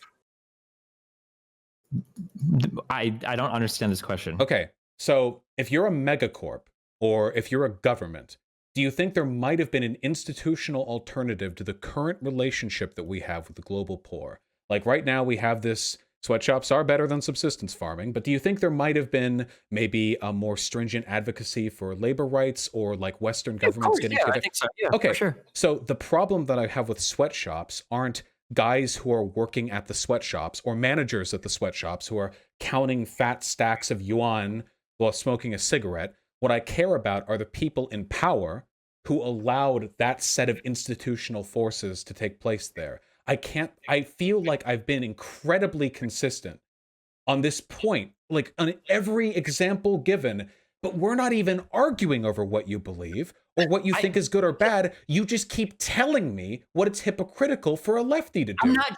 First of all, the majority of this conversation has been me just asking you questions and then pointing out which I have answered for 2 hours. 2 hours. All I'm saying is that I don't think it's enough to simply exist when the system is unethical. That's fine. If you disagree with me on that, that's fine. Just stop trying to poke holes in my argument. If your belief is that lefties should do better, that's fine. I could be wrong on this. I don't feel like I've ever impugned your argument on that a single time. I'm only trying to explain how I think. If you think they should be held to a higher standard, then sure. Yes. I don't think you engage with that desire in a constructive... And I think that if you are a lefty and you make a fuck ton of money in this society, you should do something with it. Act better than a capitalist would. That's all I'm saying. Okay, what do you mean by should? Because you're apparently not a utilitarian anymore, so I'd like to know exactly. Normative ethics has nothing to do with this conversation, okay? I think that you ought to. Normative ethics not have anything to do with what's good or bad in the context of real world behavior? It's because we're not even at the level of discussing normative systems of ethics right now. It's not relevant to what we're talking about, okay? I'm sorry. Am I misremembering what normative ethics means? Hold on. I'm pretty sure this is directly applicable. No, because if we really wanted to write this down, we could get to both of our answers using some form of consequentialism or some form of deontology. I've never tried to argue against yours. You just keep trying to tell me, not that you disagree with mine, by the way. If you just disagreed with me, that'd be fine. You keep trying to say that I'm inconsistent, which bothers me, because I try to put a lot of time into the things that I believe, and I've tried to, in good faith, explain them to you. I don't know why you've gone so hard. I have never put so much effort into trying to investigate perceived hypocrisy on the part of another person ever in any instance in my life. Okay, if you really want to talk about consequentialism that bad, okay? If we were to take a consequential... I want to talk about why this matters to you, dude. Why not just care about making the world better? People have the means to do so, have a higher calling to do so. And I think it is ethically wrong for you to float through life and why shouldn't everyone do it then? What? Why shouldn't everyone do it? Why should only lefties do it? Everyone should act in accordance with their ethical principles to the greatest degree. Who the fuck cares with people? Wait, hold on. So do you wait, hold on. So for like chauvinists or misogynists, do you think it's ethical for them to like rape people because it's a part of their like internally consistent misogynistic worldview that women are property? Sure, if that's part of their worldview, then yeah, then they're... Wait. So you would prefer... Wait, I need to know the answer. I got banned from Twitter because I made fun of alt-writers for being fucking like half Persian or half Serbian or fucking half... there's a difference between... Wait, hold on. There's a difference between making fun of a person for being hypocritical, which is fine and always okay, and saying it's good if a person is consistent, even if their consistent values would lead to a lot more harm in the world. So I just want to be really clear because I don't want to misrepresent you. You think it's good if people are consistent, even if that consistency has them following up and doing things which are unethical. I mean, I think it's good to be consistent, but I don't think it's good to do unethical things. I don't know how I'm supposed to answer this. Okay, so consistency is good, but unethical things are bad. I mean, I guess that's kind of tautological. So you think that lefties should, if they open a business, it should be like a co-op revenue share, that kind of thing, because that's a more ethical... Okay, do you think that would be more ethical for anyone to do? Not necessarily, because I actually don't think that co-ops are like I don't think that's like the best thing to do. Not necessarily. I can't imagine what would drive you to be so insistent on advocating that a group of people with a different set of political ideologies be consistent in a way that I don't think you fully understand to achieve an end that you don't even agree with. I actually can't fathom what roads we've walked. I look behind me and I see a maze. Why can't we just talk about what's good? It's so simple. Because if you're advocating for something and you don't live what you advocate for, it makes it feel like you don't actually... Have you seen a lefty ad saying that every single person who owns a business should turn that business into a worker co-op? Yeah. Then call them out, not me. Wait. How any lefty that has talked for the mass decommodification of housing and has shit on landlords... You can't decommodify housing by being a nice landlord. That's an institutional thing. No, but you could sell up. You could just refuse to take part in that institution. How? By not owning property and renting to other people. Then somebody else, there's a finite amount of land. Somebody else buys it. You don't dictate how construction companies set up suburbs. That doesn't... Just because somebody else would do something doesn't make it moral for you to do it. Well, it means you're not adding to harm in the world if you do. It doesn't matter. It is. Well, actually, because now you're like taking part of and furthering a system. You're driving up prices in that system. You're creating more competition. But somebody else buys it, then they further prices. Yeah, but that's one less person chasing that real estate market. Prices are going to fall. Okay, I don't necessarily think that's how that works. Well, I wouldn't understand you to understand that because this is Finance 101, and it's apparently lefties don't understand. Why the patronization? Dude, how many times have you asked me? I thought you were smarter than this. Because I'm gonna be honest with you. Okay, you're right. That was unfair of me. You literally telling me I don't believe in supply and demand. That's what you're telling me. No, I'm not telling you that I don't believe in supply and demand. I'm telling you that an individual actor deciding to not purchase a plot of land is not going to meaningfully affect supply and demand. It would be all lefty people. We're only talking about individuals. You're only responsible for what you do. Sure, and you probably, if you believe that an action is inherently immoral, that particular action, I never said it, but I don't. You keep saying if, but I don't. You don't. That's fine if you don't. Okay, then argue with other lefties. Why are you saying I'm a hypocrite? I think they're hypocrites. You attacked my tweet attacking other lefties. That's why we're having this conversation. No, Vaush. I attacked your tweet not because of that. I attacked your tweet because I think you're uncharitable to a lot of lefties. My tweet was not aimed at you. I didn't mention you in that tweet. You just spent the past 2 hours accusing me of being hypocritical. If you wanted to say that other lefties, hey, Destiny, next time, just say other lefties are inconsistent and are willing to further their own interests in a system that they would otherwise individually condemn people for. To which I will say, yes, online leftists are fucking stupid. I get more of their shit than you do now because you don't participate in politics anywhere near as much. Well, you do in real life, actually more than ever before. But online, I get their shit now more than anyone else. Okay, they're idiots. I know. Let's go back then and let's reread my tweets. After we've had this whole conversation, I'm curious what you disagree with.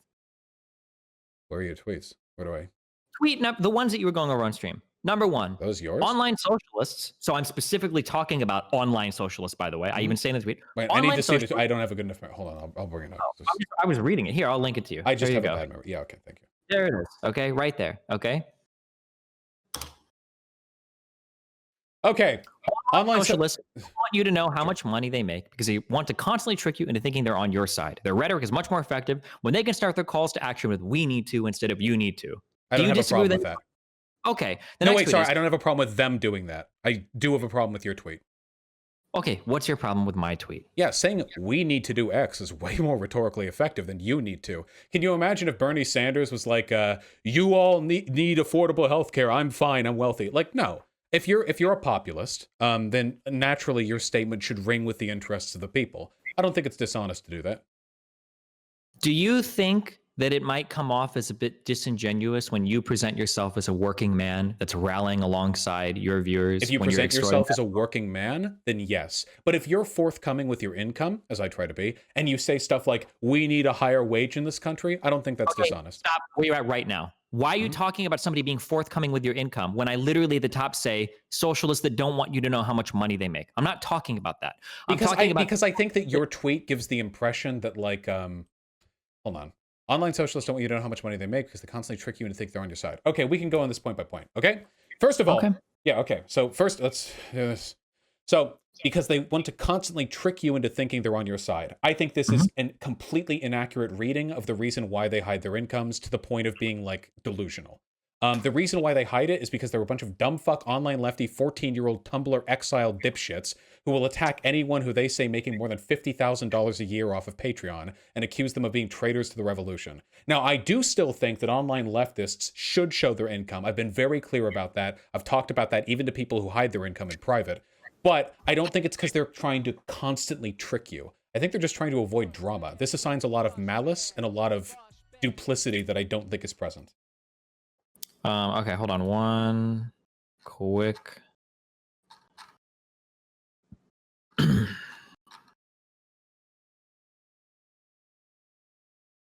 Okay. Do you think that this is like, do you think that this reads a little bit disingenuously? Looking at the right, my flatmates and I are writing to our landlord to tell him we won't be paying rent in April due to the pandemic. Here's a template you can use if you need to do the same and a list of things to bear in mind. Good luck. You don't think that this person is like making it sound like they need to get like out of paying rent due to the pandemic ignoring the fact that they're literally doing this to somebody that is probably making far less money than they do? I don't necessarily have an issue with people calling for a rent strike and using collective language in doing so. Stop. I do think no. That's not I what we're do think talking about. I do Oh think my that it's bad that they hide their income, though. I think that's the big definer here. I think that if you show your income, then I think that's totally fine. This is not what I'm saying is she is making it sound like she literally like won't be paying rent due to the pandemic, ignoring the fact that the landlord makes less than them. Oh, that's not right. I So would we won't say pay that rent. this is a trick into making somebody think that they're on their side. This is what I'm referring to. Well, I think wouldn't that she my be first on their statement- side? What? Wouldn't she be on their side? I mean, she's a lefty. What do you mean on? Is she not?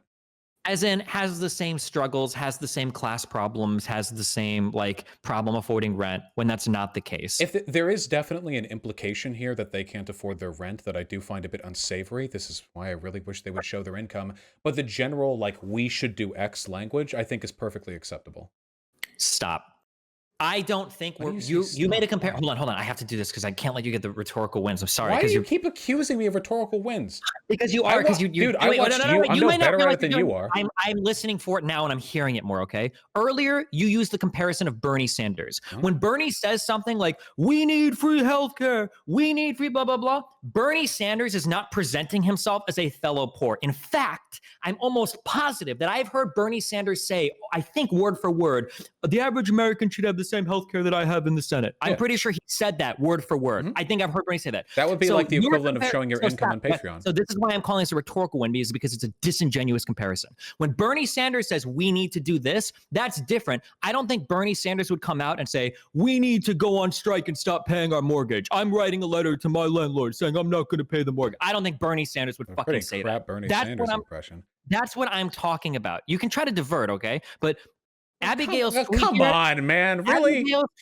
Abigail's tweet here is not comparable to Bernie Sanders' statement. Yeah, no, Abigail's tweet here is a trick into thinking that she is on your side. Okay, that is my first I don't statement. like the, I think it has been sufficiently I don't justified. like the use of the term "your side" because it implies that she has malicious intent or politically disagrees. If you wanted to say the language of this tweet gives it gives the mistaken impression that she's struggling more financially than she probably actually is, then I think I would agree with that. Would you mind this tweet if she had her income publicly known and it was something that she referred to in her videos? Like, I'm quite privileged, but she does it in like a British voice, you know? No. If she made her income publicly known and she like wasn't ultra privileged, then I could be more understanding. No, but like if she was income, privileged, but she talks like she's forthcoming with the information. Oh, I'd be a little bit better with it, but this would still be really irritating to me. But Okay. I'd be slightly moved. That but would make it sure. fine by me. I actually, reading over this specifically, I'll agree that I think this language is a little bit irresponsible. I don't really think much harm is being done here because I mean, I'm fine with the idea of collective rent strikes, or I was back at the beginning of the pandemic, you know. Okay. So going through on the next statement, their rhetoric is much more effective when they can start their calls to action with "we need to" instead of "you need to," despite them never actually doing anything to further anyone's material conditions but their own. Wait, I have a is this problem. tweet? What? Where's this tweet? Oh, here it it's is. just I the see. It next was it was the next one. Okay. Yes. So I think it's a little bit strange if you call yourself a lefty and you present yourself as being poor, and the way that you sustain yourself is with donations from exploited workers that are in a I lower don't think that material she condition. portrayed herself as being poor. I don't think a couple of tweets where she do you used want to it- read? Do you want to read through her breakdown of the money that she makes and how she tries to lead people into thinking that like No, I maybe saw tweet that. I saw that. Okay. Yeah. Okay. So then she does kind of lead people into thinking she spends. Also, remember when she was literally tweeting out like, "Oh no, I can't afford to pay for closed captioning anymore. Like this is horrible." Well, that was probably just her saying, "I no longer feel it's worth the monetary investment." I mean, I don't close caption any of them. So unbelievably charitable. I'm just running with what I think are fair interpretations. So you're running the distance right now. Wait, I'm not. Wait, hold on. What I'm saying is that's probably the reason she tweeted that. I sincerely doubt that she literally couldn't afford to do that. I agree she should be more responsible with her wording here. She made it sound like it was literally business impossible. We can go find the exact tweets if somebody wants to link them. I don't care enough to dig through that, but I do Okay, remember well, those tweets. To justify my argument. So if you cared enough to criticize my tweet, so I care enough to justify. Yeah, we haven't even gotten through these tweets. Hold on. Okay, so hold on. All right. Because they want to constantly trick you into thinking they're on their side. I think this is incredibly uncharitable, and based on somebody who's inbred to by some people's accounts, and who talks the bread tubers. I just don't think this is an accurate description of why they do what they do. You assigned a lot of malice here. Their rhetoric is much more effective when they can start their calls with action to "we need to" rather than "you need to." That is completely true. That's populism 101. Despite them never actually doing anything to further anyone's material conditions but their own. This is pretty dumb to me. I don't know what furthering other people's material conditions has to do with calls to action. Like this just seems like a limp gotcha. That's why you don't think it's strange that somebody might say over and over again, "We need to do something to improve people. We need to do something to blah blah blah blah blah," and then meanwhile they just collect hundreds of thousands of dollars. She was saying we need to do a rent strike, and she was advocating for a rent strike. So that seems like the thing to do in that situation. And so, I don't think there's anything wrong with making money. Here's an example of something you could do, right? If you're a top 1% earner in the UK, like Abigail is, maybe you could cover your flatmate's rent. That's something you could do instead of going on strike. She does that. I don't even. Does she even have a flatmate? Well, I'm gonna go ahead and guess the fact that she said my flatmates and I means she probably has flatmates, and the fact that she's saying that they're not going to pay their rent due to the pandemic makes it sound like she's not covering the rent. But that's one thing she could do theoretically. Yeah. Okay. What is this? So we're falling back on the original argument here, where you can't make calls to action for a rent strike unless you're also spending money on the proletariat? No, you can do whatever you want. I just think it's strange to be making all these calls to improve conditions and all these calls to do things, but you don't do anything with your own. I don't think it's strange to say we should do a rent strike, but then not. Again, I don't even know what this means. Like donate to a charity or something. I understand you don't mean, you know what it means. I'm being very, very, very gentle with you, but like it's pretty disgusting. Like your whole point is that like I don't think you should have to do anything ethical or in harmony with your principles at all. Like I think you should just hoard infinite amounts of money and be a fucking wealth dragon if you want. I don't think anything's wrong. You've gotten so angry at me in a vacuum because you don't know what I believe. I haven't even gotten angry at you. I'm just saying that like it is unreal to me how much you are bending over backwards when my whole argument. What have I bent over backwards on? Say a thing. Say a thing that I've bent over backwards on. Try to justify why these people shouldn't have to lift a fucking finger to do anything outside of what we expected. I've said it's good if they do it. You weasel. But that's not. Wait, how is it weaselly to say it's good if they do something? Because you're trying to make it sound like you think that people ought to, when in reality you think it's just no. That's why I don't say ought. Do you think it's fine? Do you think it's fine if people do nothing though, and they just live normally? You do, because you said it was morally neutral. Yes. So stop saying you think it's good if they go above and beyond. That's not what I'm talking about. That is good. But I'm not saying unironically, do you recognize the difference between an obligatory and a supererogatory action? I can't believe I feel like I have to explain ethics to you. If you hold on. Does utilitarianism as a system, please, does utilitarianism as a system designate which actions a person must do? No. It designates which actions are good. What a person must do is an entirely subjective process that we have to arrive at through a lot of really complicated thinking. It only tells us what is good or bad. None of this makes any sense. We don't, whatever this ethics argument is, we don't even need to talk about this. Whatever you just said doesn't. That's essential. You keep using language like they must or they ought, but these aren't, I don't use language like this.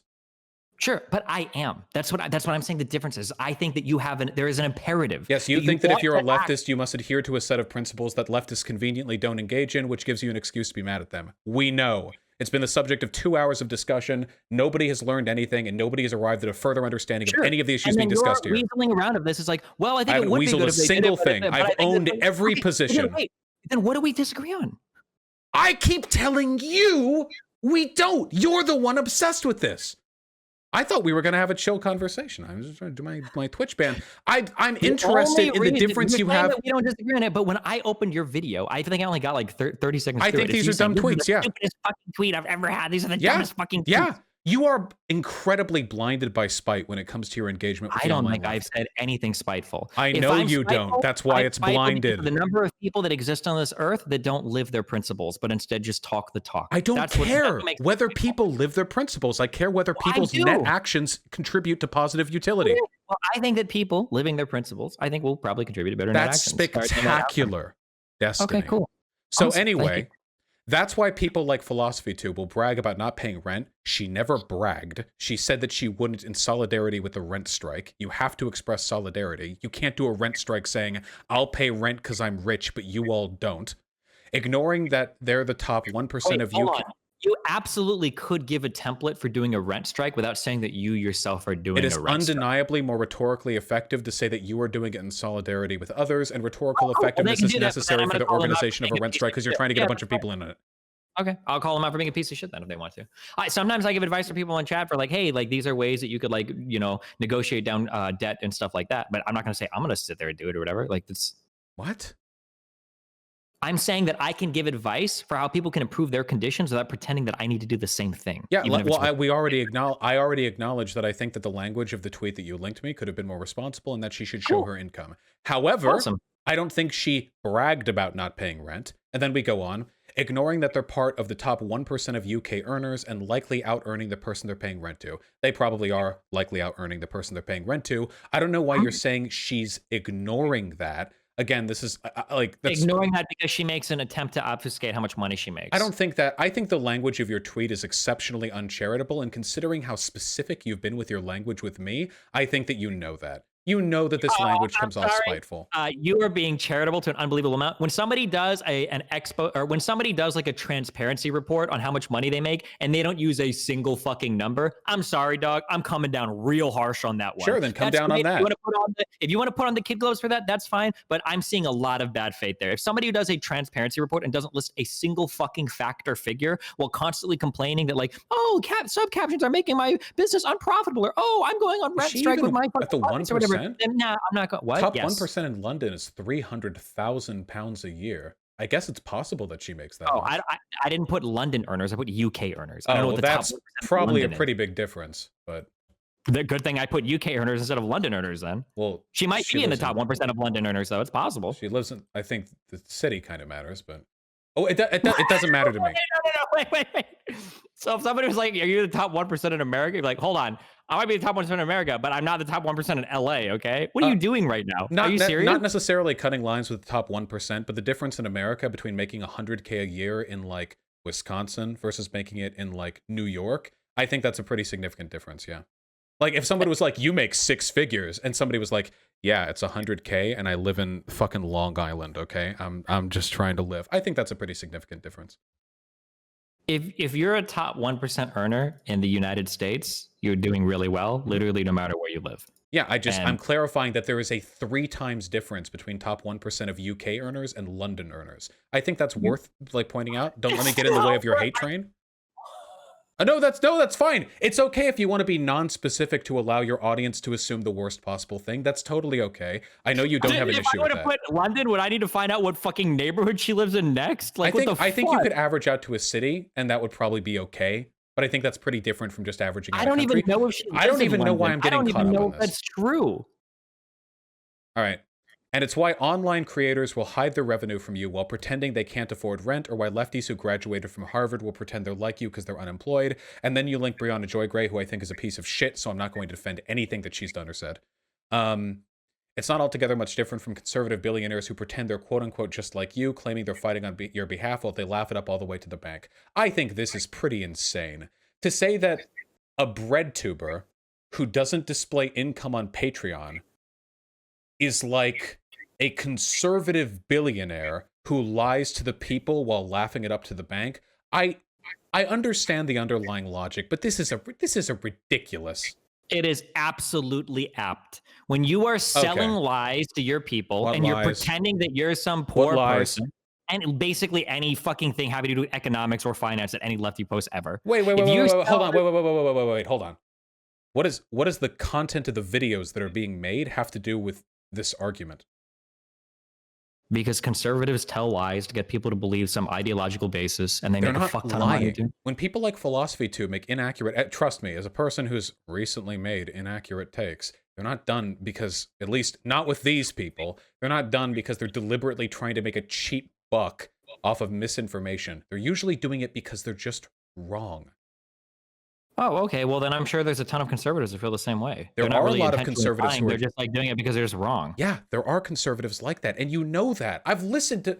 I'm sorry. I feel like every time I get in this tangent, I sound like I'm simping. I think that there are a lot of people that go out of their way to like blatantly misrepresent something because it's ideologically convenient for them. There absolutely are. But do you really wait? Do you think that Breonna Joy Gray and Abigail Thorne are in the same basic ballpark when it comes to misinformation? Yeah, probably. Okay, that's unbelievable to me. I think that if you look at Unbelievable would be the adjective I would use to describe both of them. I wouldn't believe a single thing either of them says. I think both of their content is wholly worthless. I honestly think that if you can't tell the difference between those two people, then you've lost the plot and you can't meaningfully comment on any of this. You know what? I don't have a fucking girlfriend living here. I can do whatever the fuck I want. I can stay awake. Link me one good philosophy tube video right now, and I'll watch it on fucking stream when we're done talking. Find me one decent I have to thing. like sit here while you watch it? No. I'll do it after we're done talking. I'm super curious. Find me one video because I have suffered through the garbage tier content that is philosophy tube, and I've suffered permanent brain damage as a result of it. But I'll do it one more time. I'll jump back into the abyss. So while there are videos from philosophy tube that I really, really like, and I'm happy to recommend them to you, I have a feeling that your audience probably isn't going to like them very much either. I just want to say, that doesn't really have anything to do with what I was just saying. So I'll recommend some to you if you want. But first of all, the reason why I think that Breonna Joy Gray is a grifter and a general piece of shit is because if you look through her content, if you look through the shit she says, tweets, videos, panels, whatever, we reveal not only being wrong, but a persistent and motive-driven dishonesty, a hypocrisy which underlies almost everything they do and say, a categorical indifference to criticism or to growing as an individual. Whereas with philosophy too... Hold on, wait, are you describing... Oh, you were describing Breonna, because that sounded like Abigail. I know. Whereas with philosophy Abigail too... literally said... I don't even like gentle criticisms of my content. I'm so irritated by the other lefty guy that was making, like the unlearning economics guy. She was upset about his video. Wait, I genuinely don't trust your interpretation of this event. Do you have a link to a tweet or a video? Okay, sure. Can somebody give me, you guys were linking it earlier. Can you guys give me the link to her video where she is, I'm saying upset, but where she's like irritated that somebody, that the unlearning economics this would be guy, from a live stream segment, wouldn't it? If here it's you go. meta like wait, here you go. We can just watch this. This is a 20. Now it might be clipped, but let me know when you're ready and we'll start it at the same time, okay? Okay. All right. Ready? Okay. Oh, this was posted from Unlearning Economics. Well, I trust them. Hold on. It's 22 seconds. Okay. 1, 2, 3. Let's go. We'll get into the details of how UBI might work today, because I've found that when I discuss an actual policy idea in a video, people tend to think the video is essentially about arguing for that policy. And then a bunch of earnest, well-meaning people make reply videos to me that I'm afraid I don't watch, in which they presumably own me with facts and logic, but I'm not trying to write policy. Okay. Gotcha. Tell me this doesn't sound salty as fuck about incredibly gentle videos that Unlearning Economics has made. I don't think it sounds salty as fuck. I think it sounds salty. I think this is bad. But I don't think this comes anywhere near like Breonna Joy Gray. There are people in your audience omega lolling, but like I've said the same thing. I get a lot of response videos too, and I don't have time to watch them all. Well, most of them are made by Nazis, so they're probably not worth watching. Why are you doing this comparison? Do you think that response videos made by Nazis I don't think... No, hold on. You just did the rhetorical thing again. You don't notice you're doing this. Maybe you've just like assumed this as part of your character. It's just how I talk. Okay, yeah. I'm not trying to strategize. But you literally just say like, oh yeah, I mean, I don't watch reply videos to me anyway. You know, a lot of them are Nazis. No, okay, wait, I'm sorry. Okay, I apologize. I will be fully transparent in the future. I just want you to understand what you're doing, and I need to point it out. That was a sneaky debate tactic. It was an attempt at lightening the mood slightly. I'll say this: I don't like it. I don't think you're charitable enough to tell the difference between this and the type of stuff that Breonna Joy Gray does. I mean. Wait, I need to be real, man. I watched you watch this. I didn't watch it on my own. You watched the Bad Faith podcast where Breonna Joy Gray and Virgil Texas talked to Chomsky. Have you... There's a right answer to this. Have you ever watched anything from Abigail that even came close? That was even in the same universe as the degeneracy on display with those two dumb fucks besmirching the name of Noam Chomsky? Probably not, no. Okay. I was kind of expecting you to say they were the same, but they're... Abigail's content is generally non-confrontational. She's not going to bring on somebody to like, because in order to get to that level of degeneracy, you need to like demean somebody like else, and I don't think Abigail that's generally. beyond. I don't think she could do that. I don't think she's capable. Yeah, probably not. But all I'm saying is, I don't know if I'm saying like one is necessarily worse than the other. Like heart palpitations. What I'm saying is that Abigail contributes nothing meaningful whatsoever to public discourse, and if she deleted all of her videos, the world would be better for it. Okay. Now, maybe Breonna's takes are like more infuriating or whatever, but Abigail offers nothing of value to the world of online content or political discourse. Based on everything I've ever seen and how horrendously incorrect her takes are on almost everything she talks about. Okay, so I've seen the Unlearning Economics video on the video that she did on the housing market, and I agree that video never seemed that good to me. There are some other videos that she's seen. You said you didn't like the one about consciousness. I remember there was a video of hers that I saw where I felt there were some issues. I just don't remember the specifics. But to this to you, those instances, this is contributing nothing of value. This is or anti-value, like they mislead people, or yeah.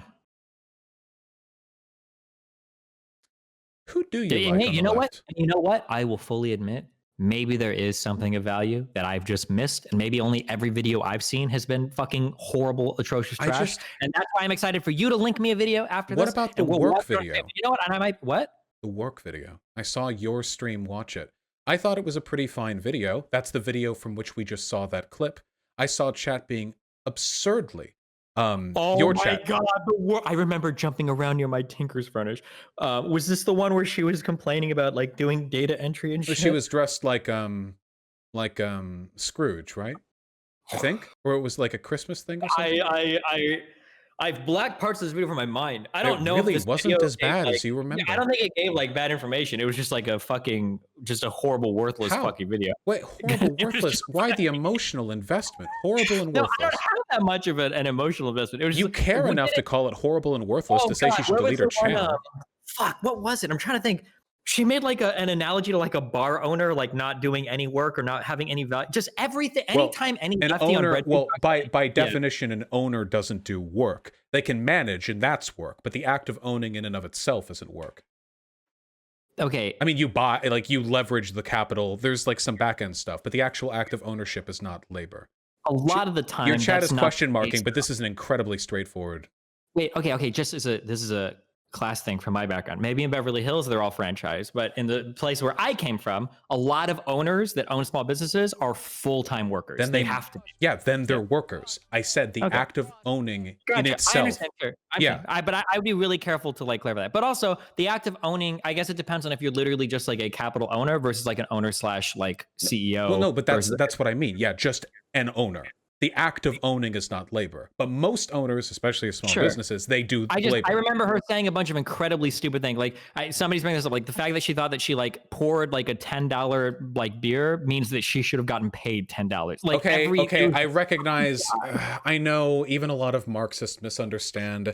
That's even in Marx's calculations of surplus labor, he took into account the factors that upkeep on the industry would have, that the surplus value is not literally exclusively just what you're paid and then the total value generated. So we agree then this is a dog shit video, okay? No, it's a video which misrepresents some issues, but I think ultimately has a compelling story to tell on alienation from labor.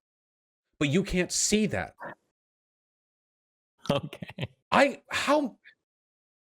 have yet to find a single content creator who has never produced something I found objectionable. I'm not saying that the problem is I find some of it. I'm saying that most of what they post is just ideological drivel that is just not rooted in reality.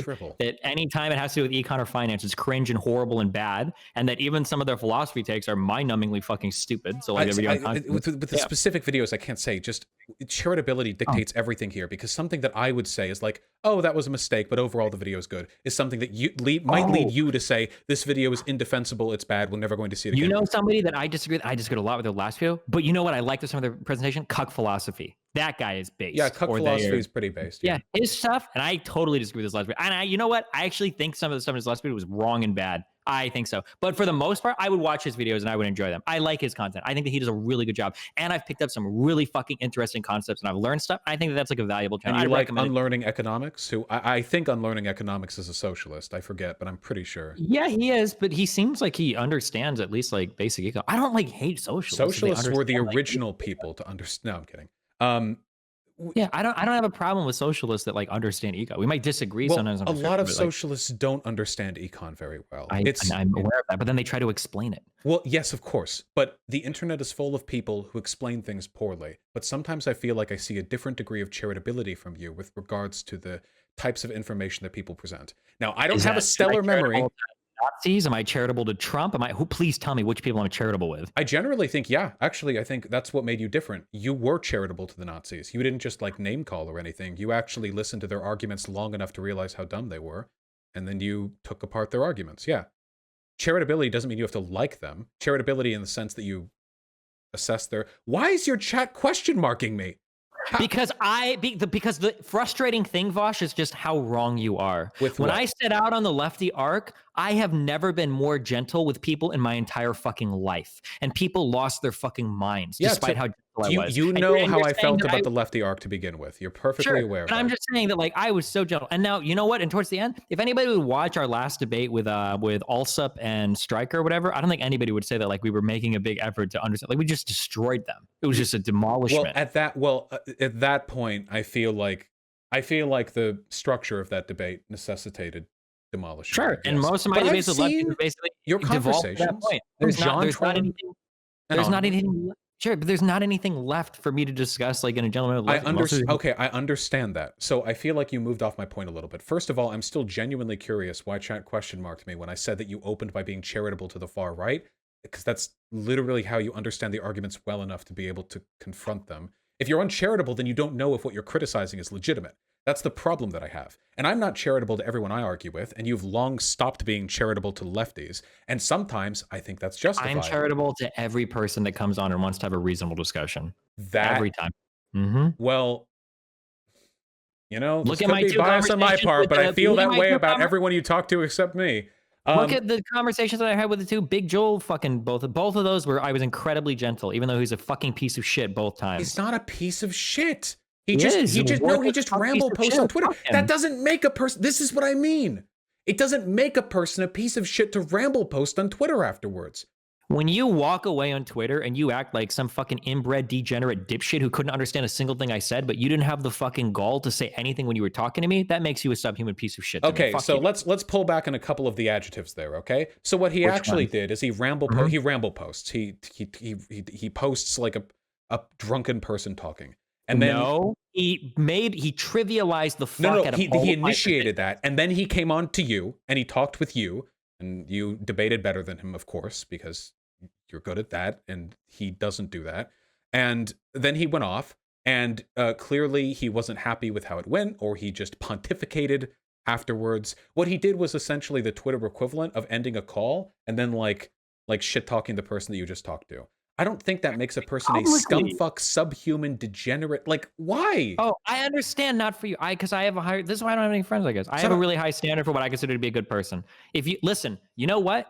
I would never call you a scumfuck, degenerate, subhuman, because I really at least appreciate that. With me, you say it right now, and I am okay with that. I respect that if you say it right now. But if you would have pretended to agree with everything I said and then immediately ran to Twitter and talk shit afterwards, nah, fuck that shit. That's like. Do you think there might be reasons why people do that? Yeah. Because they're subhuman, inbred, dipshit, fucking degenerate. Maybe they're a shit. little bit intimidated by you? Well, then don't talk to me at all. Fuck off. If you don't want people who are intimidated by you to talk to you, then you lose out on a lot of content. Don't you think it would be better? The issue that I have is that... Okay, I'm sorry. The issue I have is it feels like you and I have two different standards by which we measure the worth of a person. For me, I measure the worth of a person, generally speaking, they're sufficiently progressive, good... They bring about good politics. And you measure the worth of a person by a set of principles and consistencies. And I think that's fine. But what bothers me is when it seems like you lump together fairly good people with bad elements to their behavior with genuinely fucking bad people. And it feels like when you're unwilling to distinguish between them, like I think Brianna Joy Gray and Philosophy 2 being an excellent example of this, that you distort the perception of these people in the minds of your audience. I saw that work video. I'm glad. I want that to happen. You want distortion? I thought you liked honesty. No, not distortion, reality. I think that people get away with way too much irresponsible shit online, and I think way more people need to be called the fuck out for it. Okay. And I think it is disgusting. The level of misinformation, people can post videos to millions of subscribers, and it's just blatantly incorrect, and everybody's okay with it. That blows my fucking mind into smithereens. And I don't think that it should be some kind, like, we need to be nicer. I honest to God, I think half the YouTube channels that exist right now should be forcibly fucking deleted, and they should have to start over, and if they keep posting misinformation, they're just banned from the whole internet forever. Nobody can be the arbiter of that decision. If I looked over your content for long enough, I'm sure I'll find enough things that would trip my moral flags to be willing to assign that standard to you. I'm not talking about moral flags right now. I'm talking about people that are just posting blatantly, grossly misrepresented, horrible misinformation. It's a moral judgment how harmful misinformation is. I'm not talking about the harm. I'm just saying if somebody gets some shit wrong over and over and over and over again, that's my big issue. Okay, so wait. Do you think there's any difference then between people who post misinformation about COVID-19 and people who post misinformation about Super Smash Bros. Cheat codes that would allow you to play as Sonic in Melee? Obviously, we have to make moral judgments about what types of misinformation are worthy of condemnation. Sure, but the types of misinformation that I would want to be deleted wouldn't depend on just, only the misinformation that's bad, but the other misinformation can stay. Because the misinformation that stays rots us to the fucking core. And that's what makes the misinformation that's bad later on permissible. Do you think that the far right online and the online left engage in comparable degrees of misinformation? Absolutely, at this point. And I fucking am embarrassed to say it. Yeah, 100% I believe so at this point, yes. What could move you off of that position? If I could talk to any bread tuber and I could just have a 2-minute conversation with them and feel like they understand like basic things, like so here's something that would blow my fucking mind. It would blow my fucking mind. If I could ask a bread tuber, hey, what do you think might be an advantage to renting property from a landlord versus buying it? And I could have like a 5-minute conversation and they actually understood the pros and cons of the buying side and the pros and cons of the renting side. It would blow my fucking mind. I would really legitimately think that they wouldn't. I feel like Joel, if you would talk about that. I don't think he would. I think he would flumble and I think he'd be like, and I don't think he would understand it all. Do you think if I talked to some people in BreadTube that I could procure that type of answer out of them? I think that you could massage their answer so that it's barely passable because you're being so charitable to them. Yes. Why do you think they might respond differently to you and me? No, they would respond similarly, but you would baby them into their crib and you would help put together. Yeah, you would slowly kind of. I've been pretty hard on the left myself. I get in a lot of trouble. I'm not exactly friends with the online left.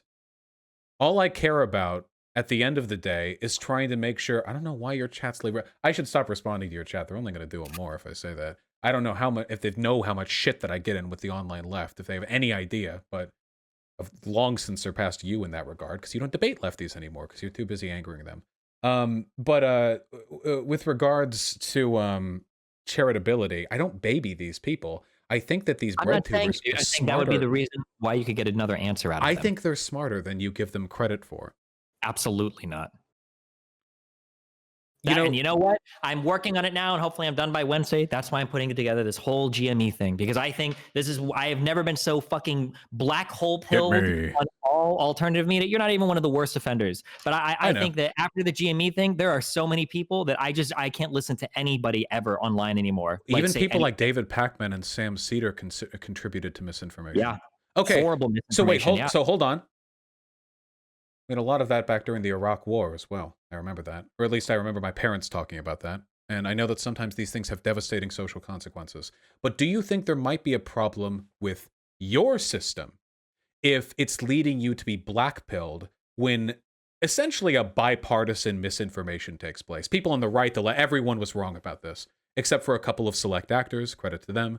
Yeah, but the question is, why are people wrong about it? That's an interesting question that isn't answered by being blackpilled. Question, and it's a super easy answer. No, it's not. The spread of misinformation and the separation of good and bad information is the most interesting question It's not interesting. So boring. The answer is that we have our ideological drives. We look for the information that supports that, and then that's the information we pass on. David Pacman isn't even a populist, but he still doesn't fell matter. for it. He probably has a certain ideology that corporations and stock markets and exchanges and brokerages are all bad because they're evil corporations. He probably passes it on without being too critical of it. Really? 100%.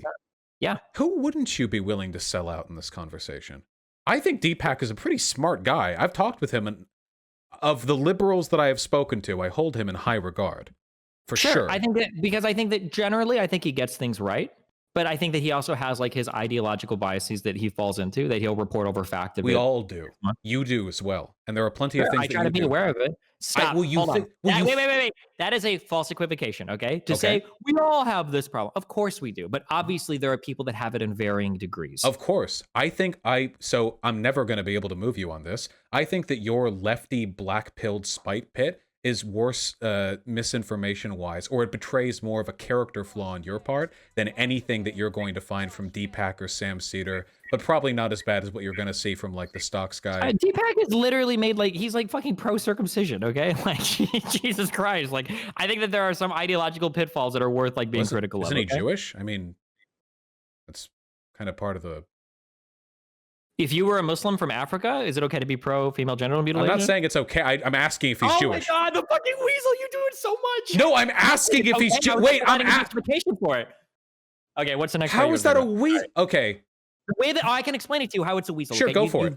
Sure, this is a rhetorical trick you do over and over and over again. So what you do is, I bring up a thing and you're like, oh, well, can't that justification for that be this and this? And I go like, okay. When you justify something like that, the impression that you leave in a listener's mind is that you're saying that it's an okay This is thing. what I mean by the uncharitability. I know that God. you. So I understand where you're coming. I understand where you're coming from on this because I recognize that that is a sort of thing that people could do intentionally to procure some kind of effect. I just said it because I was asking if he was Jewish, but you were very defensive in your response, which makes me feel like you're being uncharitable to me.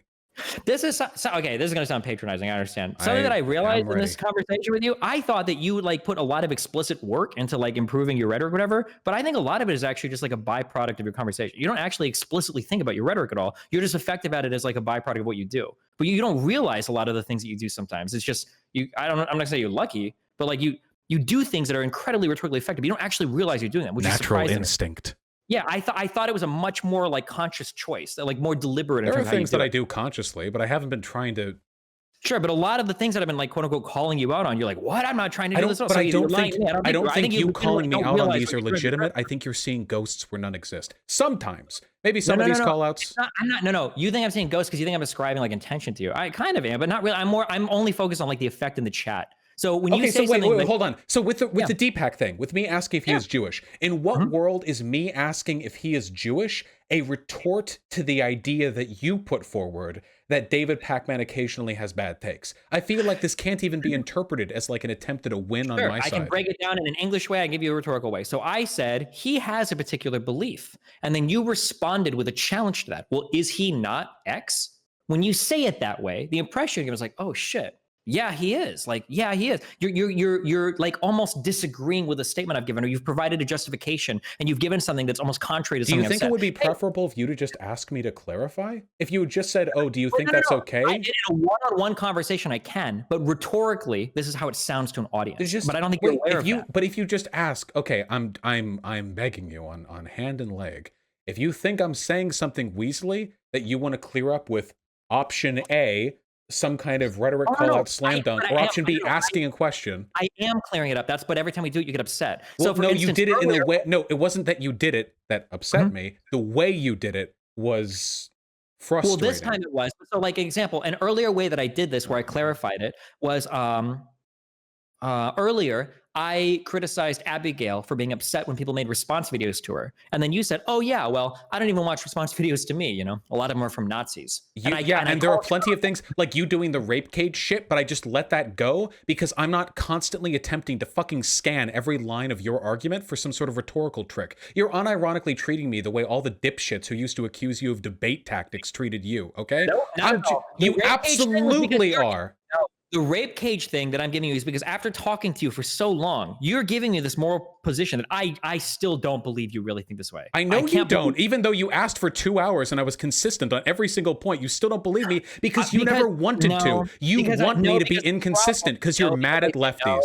No, what's happening is that you've given a position that you want to defend, and now you're trying to post hoc give these. It's kind of like when you said that like a black guy anything to a mob of white racists to defend the Rittenhouse shit. Never said that. That's another thing that you completely misinterpreted. When you try to say that like any action is morally permissible, so long as someone else in a system could theoretically replace you in that system, like that, no fucking way do you believe it. I don't believe you. No, I was very specific with the criteria by which I was incredibly specific, clear, and consistent with all the criteria that I set there. What's the point? I have to ask you, what's the point in talking to you about any of the shit that I believe in if you divert these conversations down an attempt to gotcha me, and then after 2 hours of explaining, you don't believe me at the end? Do you not think that you might be approaching this conversation in a strange or perhaps spiteful way? That this might be symptomatic a little bit of your engagement, where you say shit like, after seeing people talk about the Breonna Taylor thing, saying that she was shot in her sleep, that the left engages in the same level of misinformation as the online right. The right, by the way, Marjorie Taylor Greene in office, Jewish space lasers, etc., etc. And what do we have in the left? AOC didn't understand stock buybacks, but these are comparable to you. And your ongoing war. Obama was making secret phone calls behind the scenes to fucking get everybody together and get Bernie thrown out. Hold on. Campaign was being. Wait, first of all, I just compared elected representatives. Second of all, didn't Obama have a call at some point, or am I misremembering? Do you think that the call that he had was a secret call to rally everybody together to fuck over? Wait, so what straw man are we constructing today? I think Obama's an influential person in the Democratic Party. It's not surprising to me that he would have some influence over. I forgot. I picked the conspiracy that you believe in. I fucked up. I'm sorry. Wait, what conspiracy? I'm sorry. Did I say something that was inaccurate? What about the shadow app thing? Do you believe that the shadow app was funded because Pete's fucking wife is like friends with the chair or whatever? I'm going to be honest with you. It's been long enough that I don't remember shit. I remember the shadow app being like a massive fuck up. I don't think any evidence was found of it being a deliberate. I don't think any evidence was found of it being like a deliberate sabotage, but I could misremember that. I think it was all pretty convenient. And in instances like that, and this is generally the position that I tend to take on conspiracy, I think that people should be skeptical if it feels like institutions have the ability to do bad shit and could get away with it.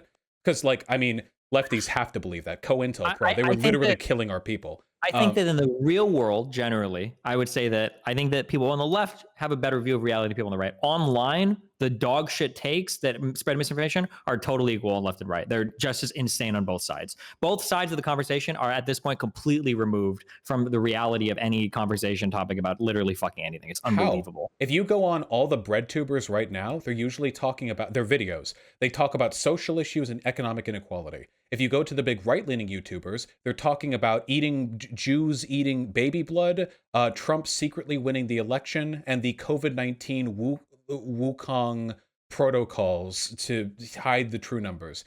I don't think that every single conservative in media right now is talking about that. Maybe some of the crazy channels were, but I'm pretty sure if we go visit like Ben Shapiro's channel or Steven Crowder's channel, that they're talking about more than just that. No, Steven Crowder's channel is 100% behind the Trump actually secretly won conspiracy. In fact, he's doing a massive bus tour across America to interview Trump supporters to reinforce the belief that actually he was the one who secretly won. Is every single video he does now just that? There's no way. I don't watch them all. I know that you're wrong. There's no way that every single video he's doing right now. Every video. I'm just saying what he believes in a thing that he's going to do.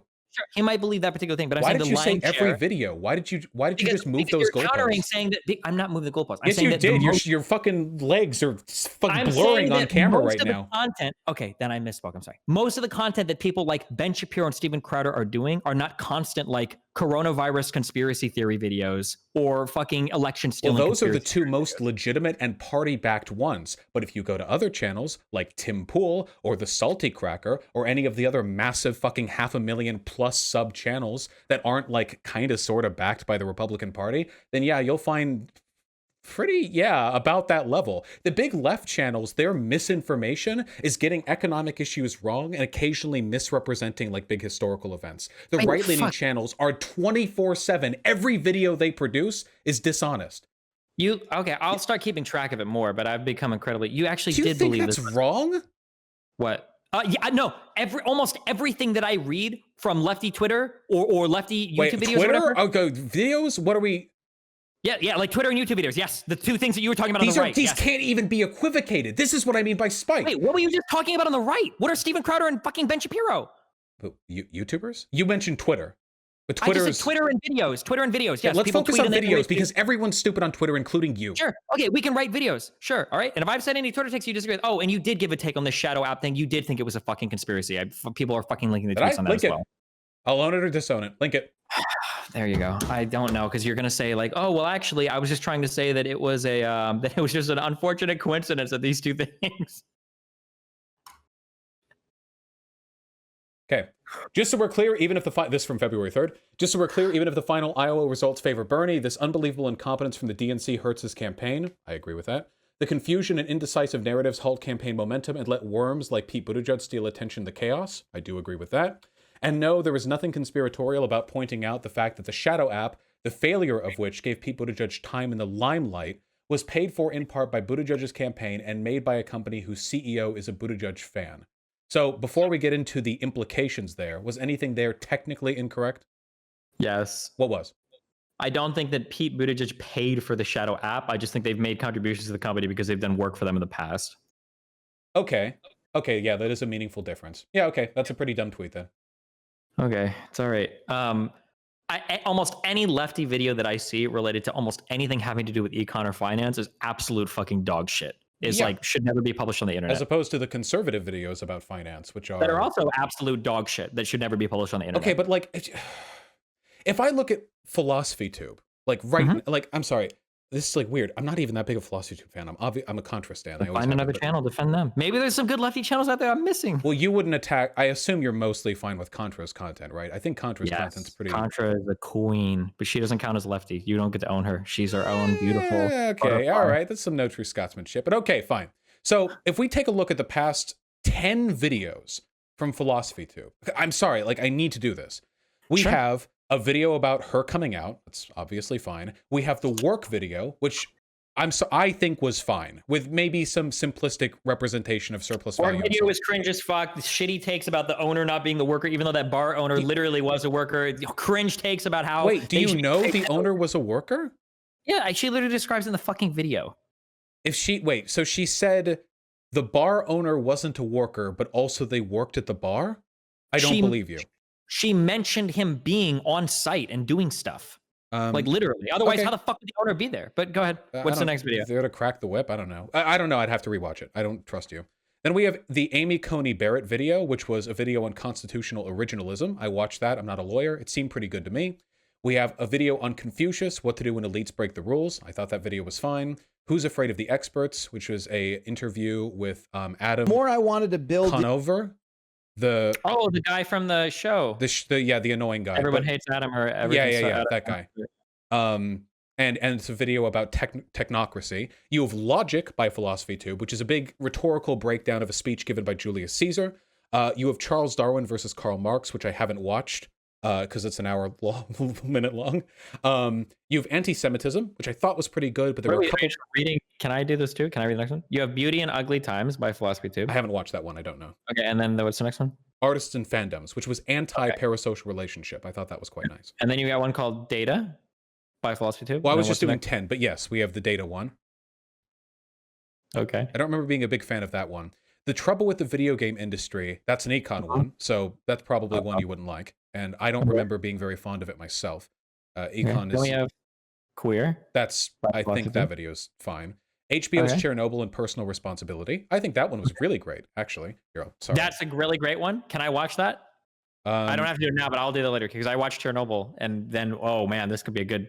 And you know what? Hey, maybe this will be a good video. I'll be like, oh, okay, I'll take it back. Abigail has at least one good video on her channel. Yeah, I really liked this one, Queer, and I really liked the Stephen Bannon one. The men abuse trauma one was really good, which honestly was good enough that I don't even want to spoil it. I know your feelings about spoilers. Anyway, I'm sorry. The reason I'm going through all of this is because there are some misses here. I think for the most part, these are informative and instructive videos that have a few problems. But if we go to like, what's his name? Crowder. if we go to like Crowder's channel, I just don't think the level of misinformation here is comparable, ignoring the fact that Crowder has 5.2 million subs. I mean, he's in another ballpark of relevance, but well, that's true. I don't know if I would say it's fair to do a one-to-one comparison with Crowder and Philosophy Tube, because Abigail obviously engages in a lot more social / art commentary, whereas Crowder is like covering the news constantly. well, that if I leaves had more a room for YouTube channel, misinfo. sure. If I had a YouTube channel of Abigail covering the news constantly, it would probably be as bad as Crowder's. Possibly, then it's a good thing like all of random RedTube is service- video essays, right? A lot of them are, but I also haven't seen a lot of these, unfortunately, so I can't tell you if they're dog shit or not. Well, yeah, that's fine. It's not a matter Like of whether or work not it's videos dog is shit. I just shit. can't Data get. video is. I can't believe your take that the online right and the online left are in the same level of disinformation. I feel like Q apologia or Q signaling is basically like a mainstream conservative position now. Certainly amongst their commentators, if not necessarily amongst the people who watch them. But on the online left, it's like you're bad at econ, and every once in a while you have shitty idpol takes, and you all infight constantly. And to assign, well, you know what? I will watch the Chernobyl video, and maybe I'll be made a Abigail fan. Okay. Okay, you know, this was a massive waste of time. All right, well, how do you feel? Are you duo streaming yet? I think that I have to drop my affiliate contract before I can duo stream, or I'm going to get banned again, which I would really rather not. I miss panel shows. Wait, you got an affiliate contract with Twitch? It's from 2 years ago. The same one, which they didn't get rid of for some reason. Wait. Oh shit. I'm sorry. That's fucked. I know, it's pretty insensitive. The affiliate contracts, the last I check, I would have to check, but I think those set to auto renew every 2 years, or it might be every 1 year if the newer ones are different. You should check for the auto renewal period, because if you give it's either 30 or 60 day written notice, they'll like leave. You can exit the contract or whatever. You should look at the day for that, and you should dual stream. It's better than single streaming. All right, well, gotta get those Prime subs. All right, well, thanks for the conversation. Godspeed with the online left or whatever. And in all seriousness, if there's any positive note that this has to end on, wait, I'm sorry. This feels like it's out of nowhere, but you've been a victim of domestic abuse in the past, right? Is that a weird thing? Sure. Why? What about it? The video on men abuse trauma philosophy tube star emoji I thought was really, really good. Okay, maybe I'll throw this one up there and we'll see. Okay. All right. Well, Godspeed. Roast them with your chat. All right. Good luck. Get some sleep. Okay. Have fun. Peace out. All right. Peace. Bye. All right. We gained nothing. Nicely done. That was such a weird fucking thing to bring up out of nowhere. I'm sorry. I'm so fucking tired. I was just thinking like, oh, this video is about X. Hey, you've done X, right? That's my fucking brain. All right. We did it. Hello, chat. Go team. I hate every second of that. That was pointless. That was completely pointless. Holy shit. Oh, God. All right, well. Oh, he's actually watching the Philosophy Tube video right away. Oh, God, he's primed his audience. All right, well. The struggle continues. You all bitch about me talking to him, but otherwise he wouldn't have gotten... how long has this stream been going on? 10 hours? Jesus.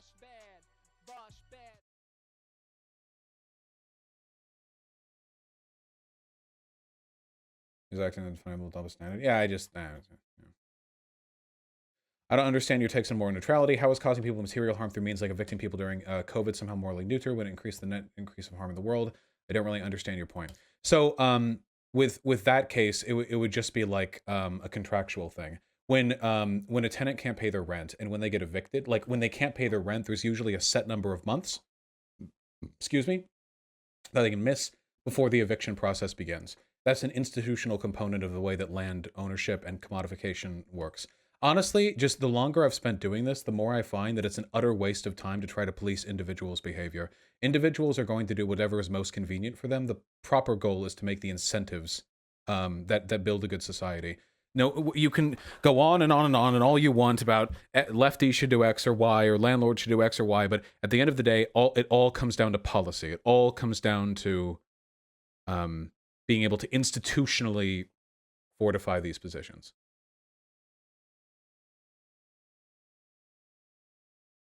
Damn, dude, DGG fucking hated me in that convo. There used to be a lot more left-leaning people in there. Well, I think your take on slavery in that convo contradicts your take on veganism, I think. No. I'm pretty disappointed in you, Vaush. I do believe Destiny is mostly right. If you believe Destiny is right, then, like, you're free to live by that standard, but I've been consistent with everything that I've said in the past. If you unironically think that because a person is a lefty that they are held to a higher moral standard with how they use their money, I think all you really do meaningfully is ostracize lefties from the movement. This is one of the things that woke scolds do, and it's very detrimental to online progress, or not online, to lefty progress. You generally don't want to engage in behavior that disincentivizes or discourages people on your side of the political aisle from engaging in action. So I don't ever want to, so this is one of the problems we get, where like all of the people that go into business school and become fucking high roller stock bros are right leaning, because those are the people who go into business school, and those are the people who do X and Y, and all the left leaning people take underwater basket weaving and gender studies. And there's nothing wrong with underwater basket weaving and gender studies, but it doesn't change the fact that you're probably not going to be able to.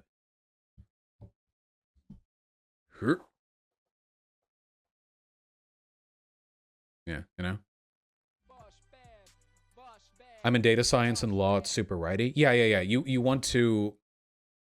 Yeah, that's why lefties should take econ. Engels owned a factory. I mean, Marx was an economist and a philosopher. The rape cages, yeah. I was doing something just because everyone else is doing it morally neutral? No. It's not morally neutral because other people are doing it. If that's the case, you could justify anything. I'm saying it's morally neutral because if you weren't doing it, no good would be done to the world, and if you did do it, no harm is done to the world. So just so you guys understand, the tyranny of capitalism is not individual firms and individual wage slaves and individual jobs. The tyranny of capitalism is that you have no choice but to do that. If there are 100 businesses in a town and 101th opens another one, that's not harming anyone in that town. The problem is and was and remains the fact that they don't have any other choice. What if it's being a Nazi soldier? Well, weren't Nazi soldiers recruited? That's not the case. The Nazis were recruiting absolutely everybody that they could. If you chose, well, you couldn't choose not to go, could you? I'm pretty sure I'm pretty sure they would shoot you if you didn't go. Pretty sure there wasn't much of a choice in that one. Yeah.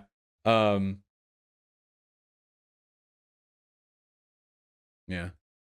Destiny's audience is so toxic. To be fair, you guys are pretty toxic to him too, but fuck me, I can't really blame you guys for hating Destiny when he acts that way. It's impossible for me to say this without coming off like some parasocial reject who's upset that I'm not being treated special, but I really do feel like he treats me in worse faith than other people. I've seen his conversations with other people. I don't know. Sheesh.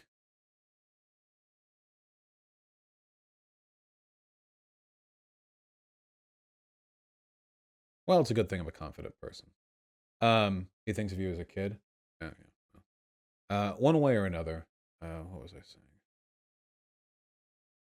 Here's you because of your rhetoric. Yeah, it was really weird how much he kept calling out the rhetoric thing. So I recognize that it's been a long time since I've done academic speeches, which means that a lot of my speaking style is sort of designed to influence people. Obviously, that's my job. But that's not an attempt at overt manipulation. That's literally just how I talk now. I don't put much deliberate thought or effort into the way I say things. It's just the way I've taught myself to say things. If you can ask my partner, Hyena, if you want, or Conyer, I talk like that in person too. It's the same.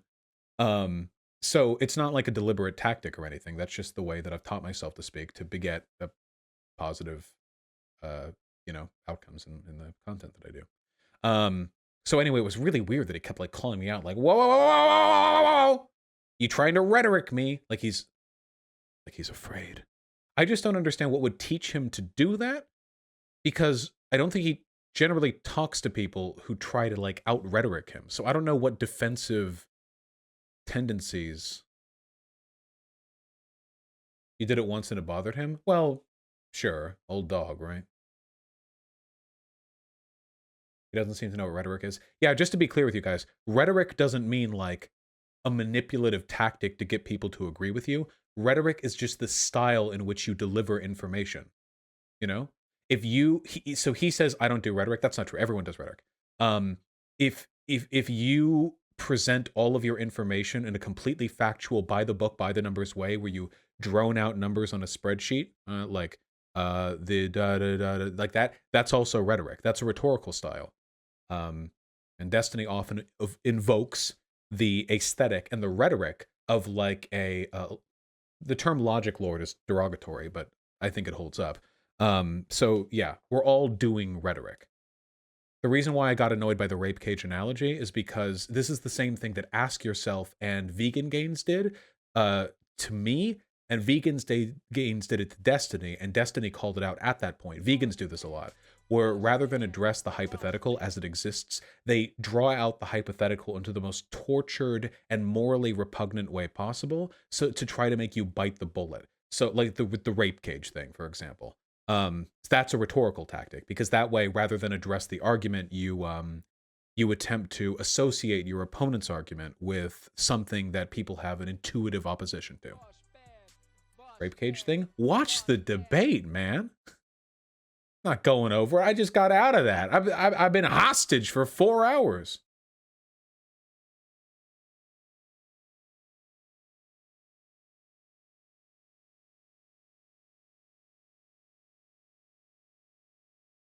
You did the rape analogy later. The rape analogy was genuinely because I was trying to test his beliefs. He did it after talking with me for like an hour, trying to test my beliefs over and over and over again. But I was genuinely asking if he thought that an action was justified or moral just because it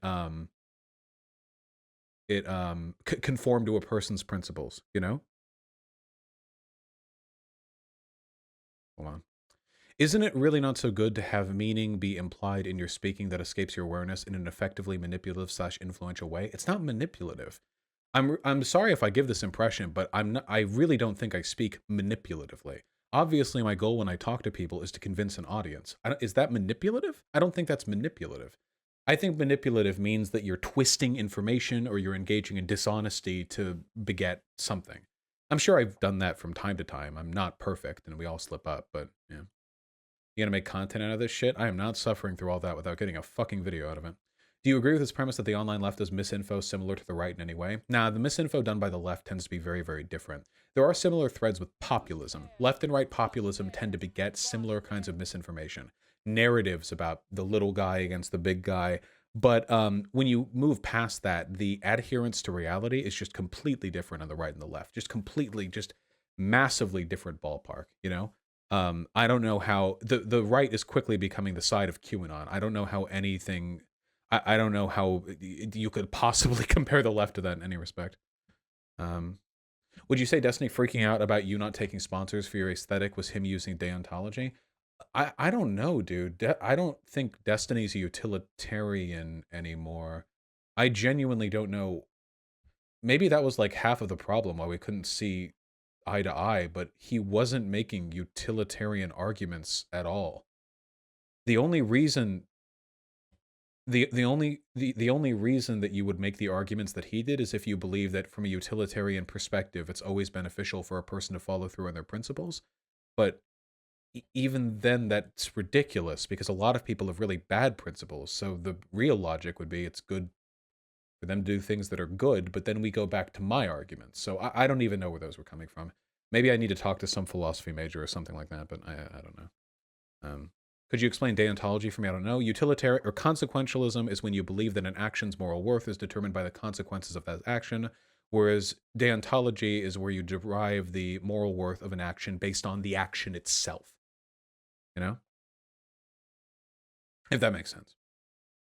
Even non-utilitarian senses, arguments were shit in a Kantian sense as well. Well, I don't know anything about deontology, so I can't say. Yeah.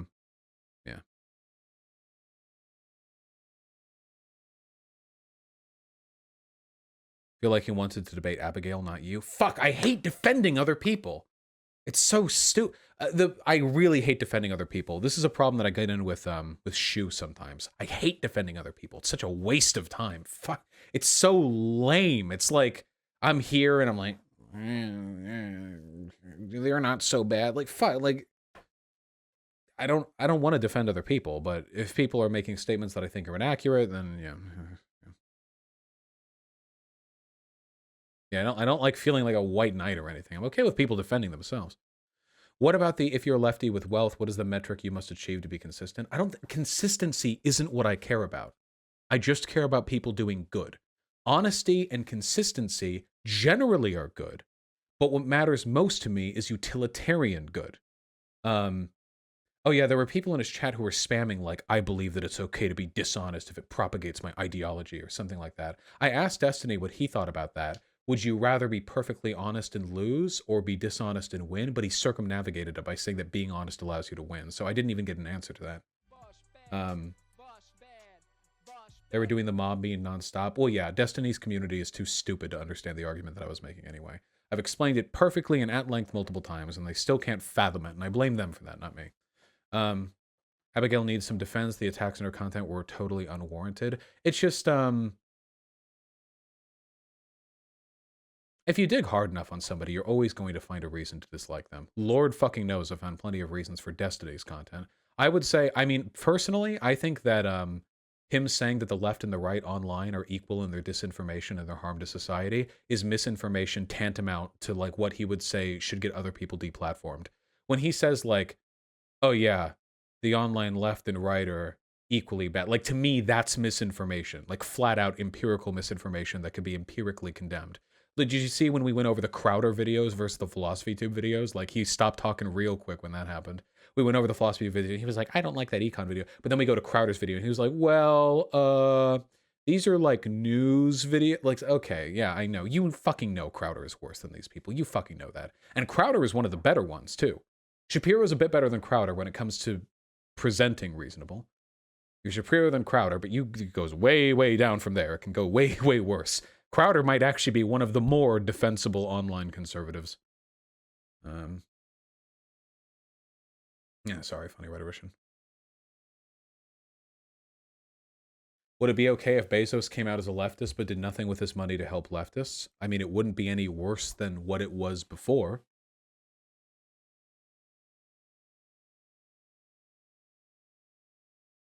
I'd have to see Araxio. I mean, if he came out as a in that case, I think that I would be annoyed with it if for no other reason than because they would probably be propagating misinformation about leftism. Also, Jeff Bezos isn't really a good example because there's only one Jeff Bezos. You know? Excuse me. If you just make a new business, it's like, oh, there's a new business here. But Jeff Bezos is like, there's the one Jeff Bezos.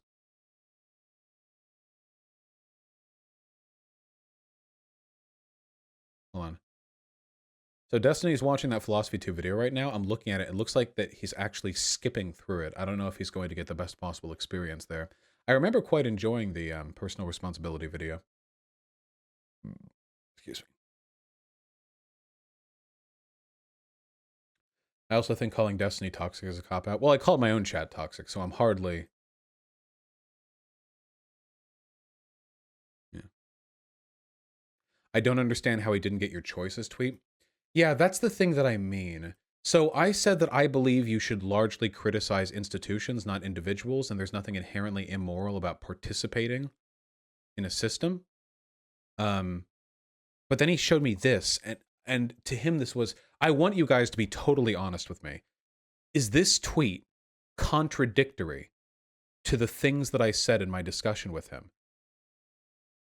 Because I'm trying to read this as hard as I can, and like it just seems like a meme to me, but even if you read it seriously, it's not even doing the things that he seemed to say it was doing. I honestly felt like I was being gaslit when he was talking, and every time I would say, I don't think this is X, his chat was like laughing at me or saying I was dishonest, which is a little bit strange. But I think even if you didn't think this was a meme,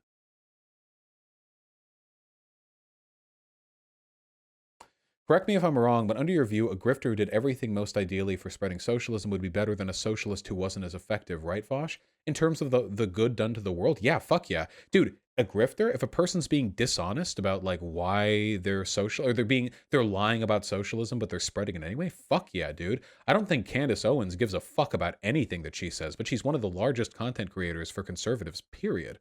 Like flat out, you know? Like, she's clearly capable of doing good for conservatism.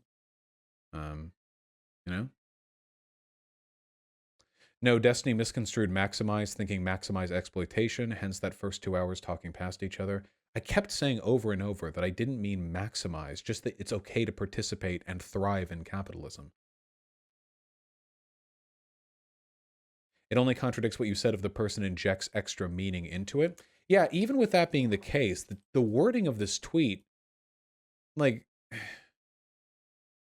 even if you like read it completely straightforward, then I would say like, yeah, these are all choices, and if you're a lefty, you can make these choices. Just make sure to be careful with the responsibilities they bring. Take some responsibility. You have full control of your enterprise. Even if you read it completely straightforward, I feel like, I'm sure he understood, but he just wanted to fuck with you, lol. I don't think so. I honestly think that Destiny is just really compromised when it comes to the discussion of left-leaning stuff. Vaush, I agree with you on almost everything, but when you asked that guy was Jewish, it made you sound like you were about to defend him being okay with circumcision for being Jewish. Then why didn't Destiny just say, do you think that makes it okay? To which I'd say, oh no, I was just asking if he was Jewish, which is what I was thinking in my head. But he like freaked out at me. You know, like he freaked out. He did? Well, he did ask, and then I answered, and then he got mad at me anyway. How is it a rhetorical trick if I say something ambiguous, he asks me to clarify, and then I clarify? At that point, he's the one engaging in the rhetorical flourish by going on this big tangent about how I was trying to deceive him by asking if Deepak was Jewish. At that point, he's the one willfully engaging in a rhetorical flourish. It did sound like you were about to defend. Well, when have I ever said that it's okay to do an immoral thing because of your religion? When have I ever said that? Yeah.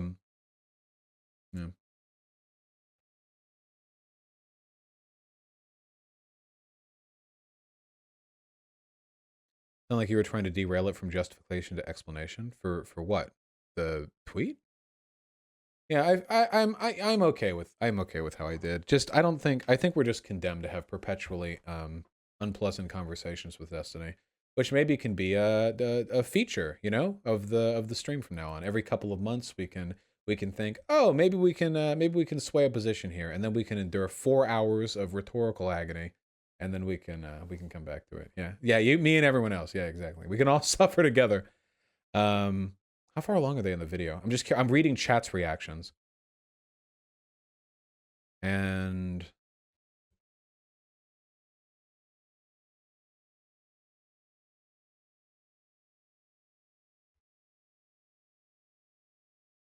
chat's reactions seem fine. Okay.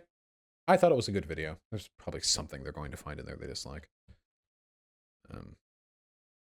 Destiny confuses ideological consistency with moral superiority. Yeah. I think that attempting to adhere people to ideological consistency is a loser fucking tactic. I'll end on this. This is the last thing I'll say for this whole goddamn segment. I think that it's a loser tactic. I think you should talk about things that are good and things that are bad. Everyone is hypocritical to some extent or another. Nobody lives up perfectly to their principles, okay? It seems like Destiny at some point did actually advertise some loot box thing. It looks like there was a bot command that was spreading it around. Now, if I wanted to, I could be a massive cunt and I could like look that up and like rub it around in his nose, like, oh, have your principles changed in the past few years or something? But I don't care, because that's the conservative line. Rather than making a real point, no, don't do it. Rather than making a real point, instead you vaguely gesture and imagine hypocrisy. That's the conservative argument. Consistency is good, but it's only good insofar as it directs people to positive experiences or positive utility. That's why consistency is good. You want consistency because it adheres to people a set of conditions, which makes it more likely that you'll be able to influence them to do good things in the future. That's good. But when you're having arguments about like, it's hypocritical for lefties to do this, but nobody else has to do it, only lefties. And I hate lefties because they don't do this. And I don't even think that people should have to do it, but they have to do it because it's hypocritical for them, even though they're telling me it's not hypocritical. I'm telling them it's hypocritical because I think it's hypocritical, because of what I think they believe.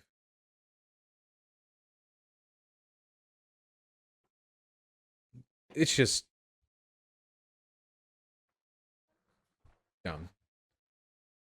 Oh, by the way, a fastidious adherence to an imagined consistency also can be very destructive because it convinces people to hold on to bad or debunked positions because they're too egotistical or they're too concerned or scared or whatever, drop them.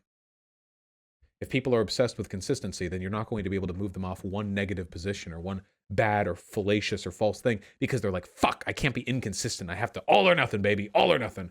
I think it's actually really distracting. Fuck, I should have said that during the thing. But he doesn't care, I don't think, because he's abandoned utilitarianism. So even though I would say, like, this approach towards consistency actually brings people in a worse place and makes the world worse, he would say he doesn't care because that's what he wants.